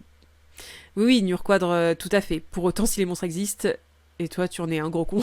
Non, mais oui, voilà. Il y a ce truc-là de dire... moi, je pense aussi que... Alors voilà, il y a sûrement des raisons pour devenir des monstres, mais que les monstres existent, oui. Le fait qu'il dise qu'il a violé lui fera rien tomber sur la gueule, la loi retiendra que son récit du contexte. C'est une possibilité, Félix. Ça s'appelle faire un procès médiatique, tu avoues les torts, mais tu déflectes le sujet sur autre chose, tu fais oublier que tu as toi-même violé quelqu'un, tu parles de la société, etc. Voilà, oui, c'est ce qu'on disait tout à fait. C'est-à-dire que le procès ne sera pas pareil après avoir écrit cette lettre et l'avoir diffusée à un nombre aussi impressionnant de gens.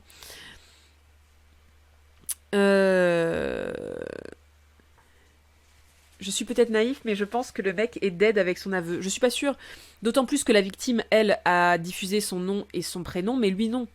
Moi, je saurais pas, même en étant très concentré sur son style et en essayant de le repérer à nouveau, je saurais pas du tout le reconnaître dans la rue, je saurais pas qui il est, et si demain je suis un employeur et qu'il me demande un emploi, je vais pas rejeter tous les Samuel parce que je sais qu'il y en a un qui a écrit ça. Je suis pas sûre à ce point-là qu'il soit aussi dead que ça. J'en suis pas sûre. D'autant plus que pour l'instant, il n'y a pas de procès puisqu'il n'y a pas de plainte. Et que, d'ailleurs, il n'y a pas besoin de plainte forcément pour un procès. Hein. Le procès peut se faire juste sur ça. Mais dans l'absolu, on ne saura pas forcément son nom et son prénom non plus. Enfin, voilà, je ne suis pas sûre qu'il soit dead. J'en suis pas si sûre que ça. Il va avoir le côté...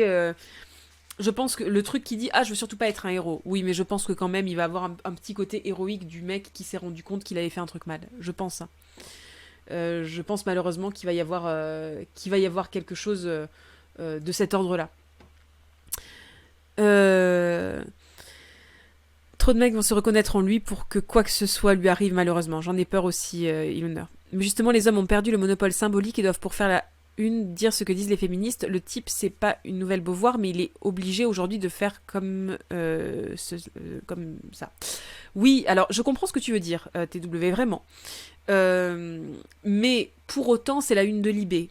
Je suis pas sûre que les hommes, et c'est même plutôt prouvé avec beaucoup d'autres journaux, je ne suis pas sûre que les hommes soient obligés, comme tu le dis, de faire comme ça pour faire la une, de dire ce que disent les féministes. Je suis pas sûre. Par contre, pour justifier des actes, ils ont cette carte en plus. Tu vois ce que je veux dire ? Moi, en tout cas, c'est comme ça que je le vois.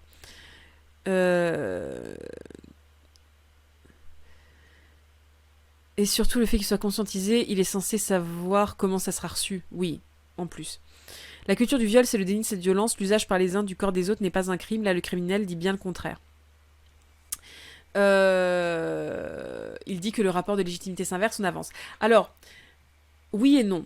À nouveau, il dit que l'usage, effectivement, ce truc sur cette violence de l'usage par les uns du corps des autres n'est pas un crime. Effectivement, il dit que c'est un crime. Alors, il ne prononce pas le mot, il me semble, en tout cas, j'en ai pas le souvenir, mais effectivement, il dit qu'il a violé. Et ça, il le nie pas, du tout. Mais en fait, tout, comme je l'ai exprimé pendant l'heure et demie sur lequel on en a parlé,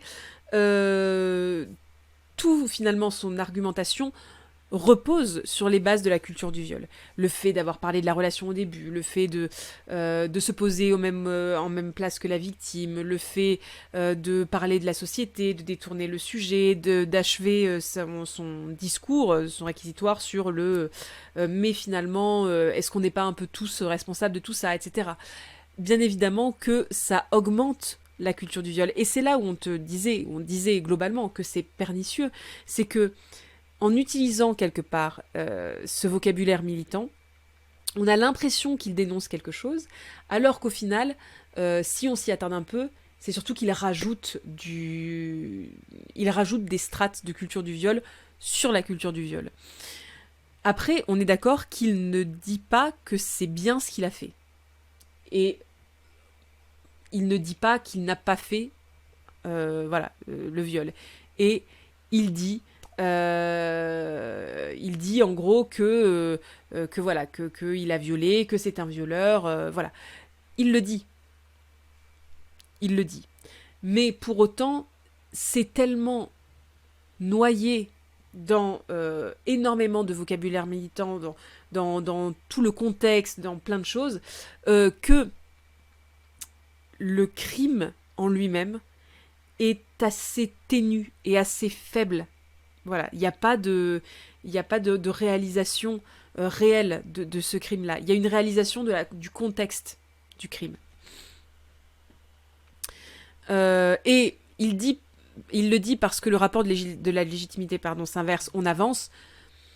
Oui et non aussi, puisqu'on voit qu'il a fallu cette parole-là pour que ce que disent pourtant les féministes depuis très longtemps soit entendu, encore une fois. Ça prouve bien que le rapport de légitimité, c'est pas tellement inversé.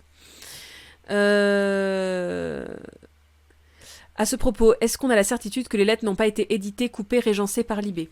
Alors, en tout cas, la lettre telle qu'il a écrite là, dans le contexte que Libé dit, il dit juste qu'ils ont anonymisé la lettre, mais visiblement, ils l'ont publiée telle qu'elle. Comment vous voulez qu'il soit jugé correctement quand sa parole est plus importante que celle de la victime avant même le procès ? Et que les ministres en charge de son arrestation et de son suivi judiciaire sont un violeur et un homme qui a défendu des violeurs, voire des violeurs pédocriminels et meurtriers. Oui, j'ai pas grand-chose à rajouter à ça, Iloner.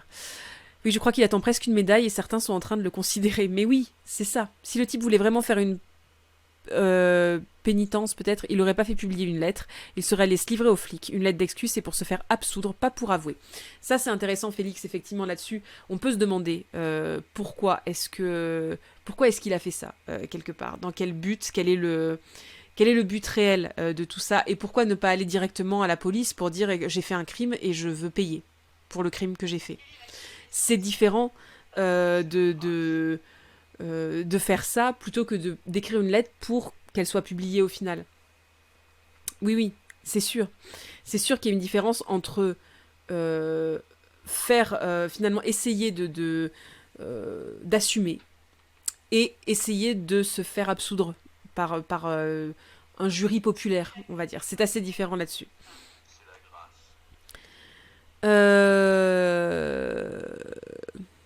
Dire que c'est un backlash de MeToo, c'est aller dans son sens lorsqu'il dit que la société est complice de ses actions. Même si je partage vraiment cette peur. Oui, je pense aussi que c'est pas une bonne chose de considérer ça comme un backlash de MeToo, mais je peux pas m'empêcher d'y penser. Voilà. Bonne nuit à ceux qui sont trop crevés et qui veulent dormir, bien évidemment. Je pense même que le gars va avoir une vague de soutien. Oui, je pense aussi, Violette. Je pense aussi. Alors, écoutez, comment tu crois que quelqu'un de non militant réagirait à la lettre, parce que j'ai du mal à le voir autrement qu'un truc tordu, mais pour quelqu'un de lambda. Je sais pas. Je ne sais pas parce que j'ai pas dans mon entourage quelqu'un de non militant. Donc du coup, je ne sais pas du tout comment quelqu'un de non militant réagirait à la lettre. J'ai malheureusement relativement peur que ce soit effectivement, comme tu le dis, Boctose, un truc du style waouh, quel courage. Effectivement, j'ai un peu peur que ce soit ça. J'ai un peu peur qu'il y ait un côté c'est hyper courageux ce qu'il a fait, c'est vachement bien. Voilà, moi j'ai peur qu'il y ait ce truc-là, qu'il y ait ce truc de mettre en avant à nouveau plus la parole du violeur que la parole de la victime. Et ça, c'est tragique, c'est terrible. C'est terrible. Est-ce qu'il y a des commentaires et des réactions de personnes visibles à propos de cette lettre? Alors, là-dessus, alors il y en a énormément sur Twitter, bien évidemment. Mais c'est déjà, Twitter, quand même, c'est aussi un endroit très fort de militantisme. Donc, je saurais pas trop dire à quel point est-ce que c'est représentatif de quelque chose. Oui. Après, au niveau des commentaires, ils ont été très souvent interdits, supprimés, sous plein de trucs que j'avais vus qui parlaient de ça. Je vous avoue que je suis pas allée me jeter dans les commentaires là-dessus. Voilà, j'ai juste vu les commentaires des féministes qui en parlaient et qui s'indignaient de ça. Voilà. Alors, du coup, je voulais quand même continuer juste sur les chiffres réels des violences sexuelles. Donc, c'est une étude qui avait fait grand bruit, qui est sortie en 2019. C'est Nous Toutes qui avait, donc l'association qui avait mis en avant cette étude et demandé cette étude et fait cette étude aussi. Donc, elles avaient distribué un questionnaire. Alors, attendez. Je vais regarder Mélusine. Extrait de Libé. De son côté, Alma, qui a mis fin à ses études en sciences politiques pour suivre un cursus en psychologie, est désormais une militante acharnée. Sur Facebook et Instagram, elle a co-créé le groupe Tous Violés, un espace pour permettre aux violés et aux violeurs de s'exprimer. La page a déjà recueilli une trentaine de témoignages. Oui, peut-être que là-dessus, il y a des choses à voir aussi. Effectivement, j'ai pas encore regardé tout ça. Je vous avoue que je m'étais vraiment concentrée sur juste ce qu'on voyait là pour pas trop décontextualiser complètement la chose. On va dire quand même quelques chiffres du coup pour bien rappeler où est-ce qu'on en est. Donc c'était en 2019. En 10 jours, 108 947 personnes ont répondu à l'enquête, dont 96 600 femmes. Voilà. 75% des répondants ont moins de 35 ans, 42% ont moins de 25 ans. Ça place un peu le contexte. Parmi les répondantes, 9 femmes sur 10 déclarent avoir fait l'expérience d'une pression pour avoir un rapport sexuel. Dans 88% des cas, c'est arrivé plusieurs fois. 9 femmes sur 10. Hein. Donc une pression pour avoir un rapport sexuel, même si on a eu tendance à le minimiser en mode non, mais il faut un peu la pression au début, mais finalement après, une fois que je suis dedans, ça va, je suis consentante. On est d'accord quand même que ça part comme une agression sexuelle. Voilà. 49,1% des répondantes déclarent avoir déjà entendu des remarques dévalorisantes sur le fait qu'elles n'avaient pas envie d'avoir des rapports sexuels, frigides, coincées, pas normales, chiantes, etc. Pour une femme sur 6, et c'est là où vraiment je veux dire ce chiffre-là, pour une femme sur 6, l'entrée dans la sexualité se fait par un rapport non consenti et désiré. Une femme sur 6. Et pour 36% de ces répondantes, ce rapport a eu lieu avant leurs 15 ans. C'est pour vous dire quand même où est-ce qu'on en est. Ça ne naît pas de nulle part, cette culture du viol, mais surtout ça n'a pas aucune résonance sur rien. C'est pas juste des mots, quoi. Une femme sur 6 a une entrée dans la sexualité qui se fait par un rapport non consenti et désiré. C'est énorme. 81,2% des femmes rapportent des faits de violence psychologique, physique ou sexuelle au cours de rapports sexuels avec un ou plusieurs partenaires. 74,6% des répondantes ont déjà demandé à arrêter un rapport sexuel en cours. Pour 38,2% de ces répondantes, il est arrivé que le rapport se poursuive malgré leur demande d'arrêter.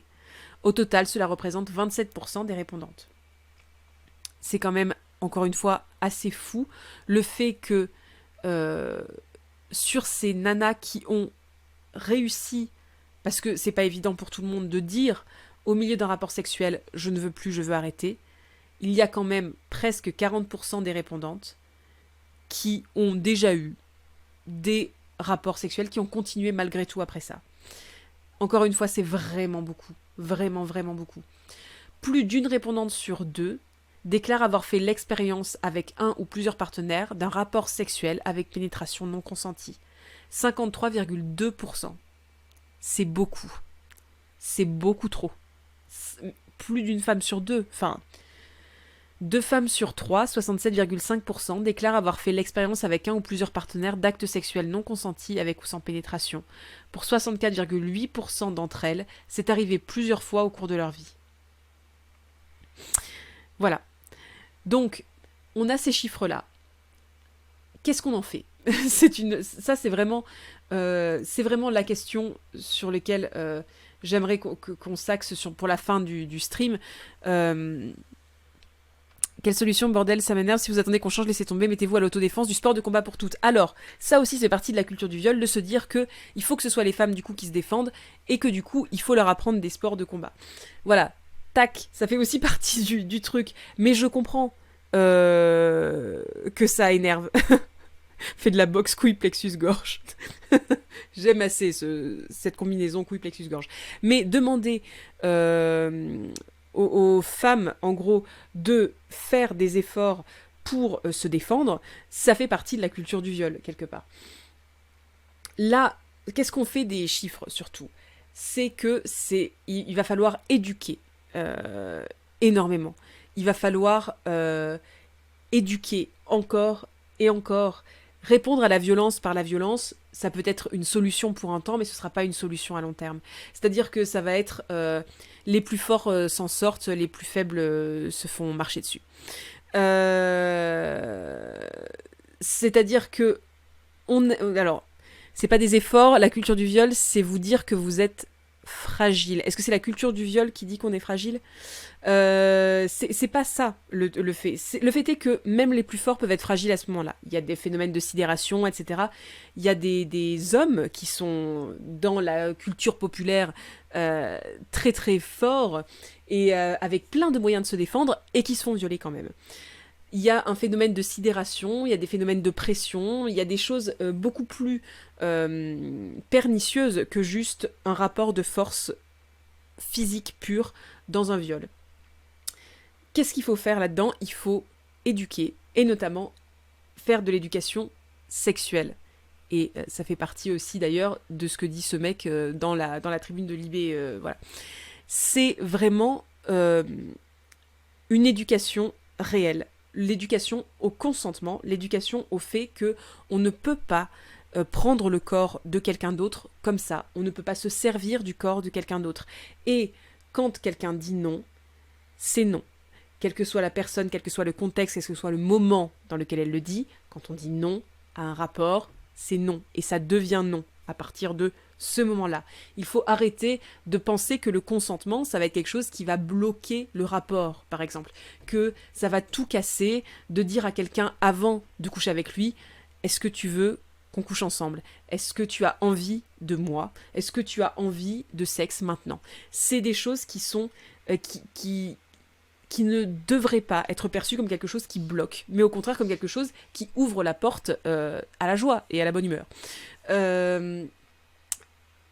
Voilà, il y a une éducation réelle à faire par rapport au corps, par rapport à la sexualité et par rapport au consentement. Qu'est-ce que tu dis, patate curry? Perso, ça m'est arrivé 2 fois de dire non et que le rapport continue, et j'ai même pas réalisé que c'était un problème avant d'en parler à une pote féministe parce que je mettais ça sur le compte de l'alcool. On baigne tellement dans la culture du viol qu'on a toute tendance à justifier des trucs comme ça, c'est hyper compliqué. Et oui, c'est ça le truc, c'est que on a toutes vécu des moments particulier où on n'a pas dit non parce que potentiellement on n'a pas osé, parce que potentiellement on s'est dit mais non, mais je peux pas là maintenant, et puis oui j'avais pas envie, mais quelque part est-ce que j'ai pas donné des signaux contraires, et bon lui il s'en est pas rendu compte, mais peut-être qu'il pouvait pas s'en rendre compte, etc., etc. C'est le fait de baigner tous dans la culture du viol, hommes comme femmes, comme peu importe le genre, vraiment le fait qu'on baigne tous dans la culture du viol, ça fait que forcément on est tous quelque part soumis à ces mêmes biais de réflexion. C'est-à-dire que on est tous soumis à ce truc de se dire potentiellement là il est en train de se passer un truc nul, mais vu que j'ai rien fait pour l'empêcher, du coup je suis pas tellement en bonne position pour tout arrêter maintenant, et l'autre pouvait peut-être pas savoir, et finalement je suis peut-être pas victime, et c'est normal, c'est un peu de ma faute. Voilà, ce principe-là du c'est un peu de ma faute, c'est un peu normal, c'est quelque chose qu'il faudrait qu'on arrive à éliminer petit à petit, vraiment, vraiment. Et bien évidemment que ça met en colère tous les chiffres qu'on a vus. Bien sûr que là, tous les chiffres qu'on a énoncés, ça paraît être un truc énorme et terrible. Mais en fait, je pense réellement que la solution la plus simple et la plus efficace, ça va constituer à apprendre, à éduquer et à montrer à tout le monde, effectivement, que le consentement, c'est juste essentiel et que à aucun moment un rapport non consenti peut être normal, on va dire. Ceci dit, là aussi où il faudrait que ça avance, c'est qu'il faut du coup croire la parole. Il faut croire la parole aussi des féministes et pas seulement des violeurs quand ils viennent dire « j'ai violé et c'était pas bien ». Il y a un truc de... il faut croire aux signaux d'alerte, en fait. Il faut entendre les signaux d'alerte. Et ça, c'est pas si évident que ça. Je pense qu'on en est à ce stade-là, en ce moment. À entendre les signaux d'alerte. Et bien évidemment que c'est rageant le fait que on en soit encore à défendre désespérément les victimes en disant croyez-les, arrêtez de penser qu'on fait ça pour avoir de la fame ou pour attirer l'attention sur soi. Arrêtez de penser ça quelque part. Et à côté de ça, voilà, le fait que cette parole de violeur ait été prise pour le coup, pas du tout en mode oh mais il l'a fait pour la fame ou quoi que ce soit, est très déterminante aussi et très a beaucoup de sens quelque part dans ce contexte-là. Donc c'est aussi prendre en considération la parole de tout le monde, la parole des victimes avant tout.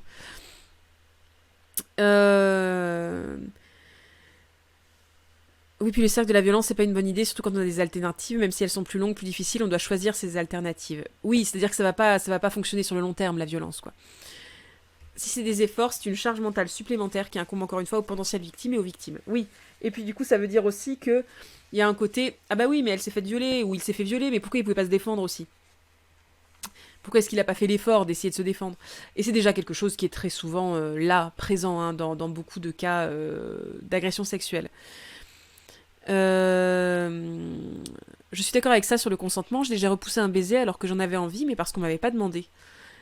Ben voilà, c'est un truc. En fait, il faudrait que ça devienne des genres de réflexes de demander le consentement de quelqu'un. Et bien évidemment que ça peut être très très sexy. Ce moment-là de demander, ça va pas tout casser. Enfin, vraiment, ça ne casse pas tout. C'est juste que on n'a pas l'habitude de le voir fait dans les films, dans la pop culture, dans plein de trucs, mais vraiment, ça ne casse pas tout. Merci, mais ça va en vrai, ça fait longtemps que j'ai eu le temps de diriger le truc, notamment grâce à des militantes. Comme quoi, le militantisme, ça fait du bien aussi. En tout cas, plein de soutien, patate curry. Ici, personne ne part du principe que le violeur va attirer l'attention sur lui et me raconte que c'est un acte altruiste de poids de mesure. Bah oui. Voilà, consent is sexy, je suis d'accord, Bocteuse. Mais oui, on est d'accord, c'est-à-dire qu'il y a vraiment, voilà, il y a 2 poids, 2 mesures entre la parole du violeur et la parole de la victime dans tous les cas. Écoutez, c'était riche en émotions et en plein de choses, donc je pense qu'on va s'arrêter là, mais j'aimerais vous laisser quand même sur la fin du documentaire, elle l'a bien cherché du coup d'Arte, sur ce moment où l'avocate fait un plaidoyer répète son plaidoyer pour cette victime du coup qui passe en jugement. Alors, je trouve que ces paroles sont... Je vais... Là, pour le coup, moi, je vais mettre un contexte. Mais je t'en prie, TW. Vraiment, c'est normal qu'on dialogue, même entre personnes qui sont pas forcément faits pour se comprendre au début ou qui se comprennent pas au début. Il y a toujours un moyen de dialoguer. Donc, je t'en prie, ça m'a fait plaisir aussi de discuter de ça. Donc, du coup, j'aimerais vraiment... qu'on regarde la fin de ce documentaire. Pour recontextualiser le truc, je sais que la fin de ce documentaire, il y a une espèce de montée en puissance dans le documentaire, et la fin, du coup, est assez scénarisée. C'est-à-dire qu'il y a de la musique en fond, de la musique un peu émotionnelle, et Et voilà, il y a un truc un peu qui fait qu'on est influencé forcément quand on écoute les paroles. Moi, je le fais plus pour les paroles de cette avocate qui sont extrêmement importantes parce que ça remet la parole de la victime au centre. Donc, voilà, je voulais vous faire réécouter ça ou vous faire écouter ça. Tout simplement. Alors, tac. J'espère que vous allez l'entendre quand même.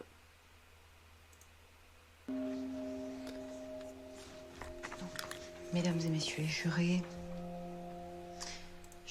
Attendez, je crois que c'est pas assez fort. Hop. On va essayer de régler ça au maximum. Voilà. Tac. Quelle est la qualité essentielle pour Mesdames une et femme? messieurs les C'est la jurés, grâce. je tenais tout d'abord à vous remercier. Vous remercier d'avoir été là pour accueillir la parole douloureuse, la parole fragile de Madame. Il est très difficile de dire une blessure si intime, une violence si totale. C'était une soirée ensoleillée. Gaie, bon enfant. Elle se laisse entraîner à boire à l'excès, mais elle était en confiance, en parfaite confiance. Et puis tout bascule. Rien ne l'aura protégée. Rien. Ni ses mots. Je veux pas, non, arrête. Stop, arrête. Ni ses mains, qu'il repousse de toutes les manières possibles. Ni ses cris. Au secours. Au viol. Rien. Et tout en se débattant, elle perd contact avec son corps. Elle se dédouble. Elle se dissocie, sans comprendre ce mécanisme de survie pour faire face à quelque chose qui est si insupportable qu'il vous met en contact directement avec une expérience de mort. Alors quand elle rentre, elle se lave. Elle se lave longuement et elle frotte. Pas simplement pour enlever l'odeur de vomi et parce qu'elle est malade, mais pour se débarrasser de ça, comme elle le disait hier. Enlever ça, arracher ça. Se laver de la souillure. Il lui aura fallu 4 ans pour parvenir jusqu'à vous. Il lui aura fallu supporter, endurer les multiples versions de l'accusé. S'entendre dire qu'elle l'aurait caressé, embrassé. Elle qui venait de vomir, qui était, comme elle le dit, malade comme un chien. Est-ce cela, le désir au féminin? Quel mépris, quelle négation de l'autre, quelle violence. Il lui aura fallu entendre parler de pulsions sexuelles. Les hommes, excités, devraient aller jusqu'au bout. Et là, quel mépris pour les hommes. Fais pas chier, laisse-toi faire. Ces mots résonnent encore. Mais en écoutant la parole de Madame, comme vous l'avez fait hier, vous lui avez déjà permis de retrouver une dignité arrachée par les viols. Jamais ce crime ne s'effacera ni de son corps, ni de sa mémoire. Elle devra vivre avec. Mais grâce à cette audience, elle va enfin pouvoir poursuivre sa route 4 ans, presque jour pour jour, après les faits qu'elle a dénoncés.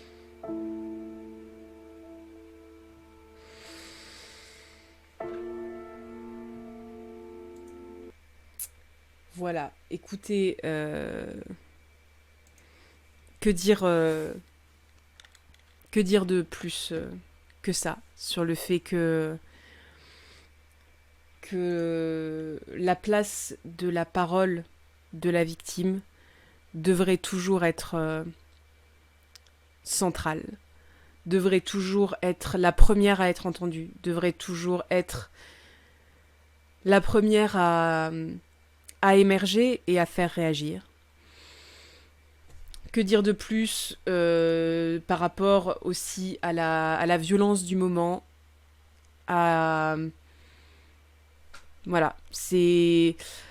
Alors voilà, certes, c'est une parole d'avocate sur une affaire en particulier, mais je trouve qu'elle est très très représentative de globalement la force de la parole de la victime et son importance au sein globalement de cette culture-là pour faire bouger les choses et pour faire trembler un peu les murs qui nous encerclent là-dessus. Écoutez, voilà, pour moi c'était important d'arrêter ce live sur, sur cette note-là et sur la note... sur cette note de parole, même pas de la victime là pour le coup, mais de quelqu'un qui la défend. C'était important pour moi d'avoir ce discours-là à la fin. Le film Le Viol a aussi des passages prenants et émouvants comme ça, oui, tout à fait. Écoutez, voilà, c'était pas le live que je comptais faire ce soir du tout. C'était vraiment pas ça. Je voulais qu'on passe une soirée beaucoup plus détendue autour des conneries qu'il y a autour de la journée de la femme. Et finalement, l'actualité nous a un peu pris par surprise. Mais j'ai été heureuse de pouvoir vivre ça avec vous et de pouvoir faire ce point avec vous. Je me sentais pas de toute façon de ne pas en parler. Aujourd'hui, parce que ça avait été trop important dans l'actualité et que c'était trop important pour tellement de gens. Donc c'était bien d'en discuter avec tout le monde. Je vous remercie encore dans le chat pour votre capacité à débattre avec beaucoup de douceur et beaucoup d'empathie les uns envers les autres. En tout cas, la majorité, vraiment, c'est un plaisir de savoir que dans le chat, il n'y aura pas besoin de modérer à fond parce que vous êtes là pour répondre, vous êtes là pour parler, vous êtes là pour argumenter. Merci à toutes celles, notamment, et aux quelques-uns, mais à toutes celles aussi qui en profitent et à toutes celles et tous ceux vraiment qui en profitent pour faire aussi de ce chat et globalement de cette chaîne un endroit aussi où poser leur vécu, ou poser leur trauma, ou raconter leur histoire. C'est hyper important et je peux pas vous dire à quel point je suis honorée et je me sens honorée à chaque fois que vous m'envoyez un témoignage comme ça de votre confiance. C'est d'une force pour moi qui est folle, que vous pouvez même pas imaginer. C'est très très beau l'humanité que vous avez créée autour de cet endroit et c'est pas que moi qui l'ai créé du tout, c'est vous aussi qui avez créé ça, cet espace-là. Et tous ensemble, petit espace par petit espace, je sais qu'on va se sentir plus courageux, on va se sentir plus fort. Et c'est pas que grâce à moi du tout, c'est grâce à vous aussi. Donc, merci 1000 fois de m'aider à soutenir moralement ce genre de stream-là, ce genre de live-là, ce genre de sujet-là. Vous êtes si forts et si fortes, tous et toutes, et vous méritez tellement de vivre dans un monde meilleur que celui dans lequel on est. Voilà, donc merci à vous tous, encore une fois.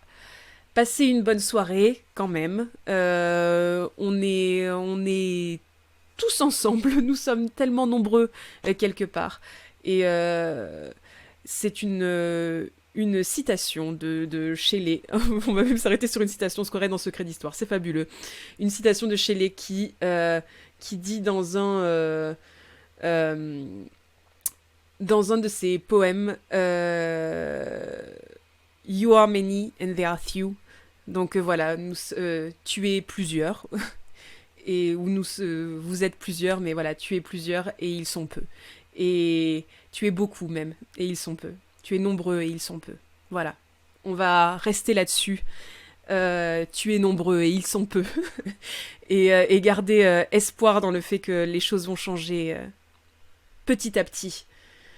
Merci pour tout, d'avoir été là. Continuez à nous regarder sur ce stream. Je vous assure que tout n'est pas aussi triste et aussi émotionnel que ça tout le temps. Continuez à nous suivre, voilà, sur Twitch, sur Insta, sur YouTube, surtout puisque c'est là où on était à la base. Donc voilà. Merci beaucoup d'être là. Passez une bonne soirée. À bientôt.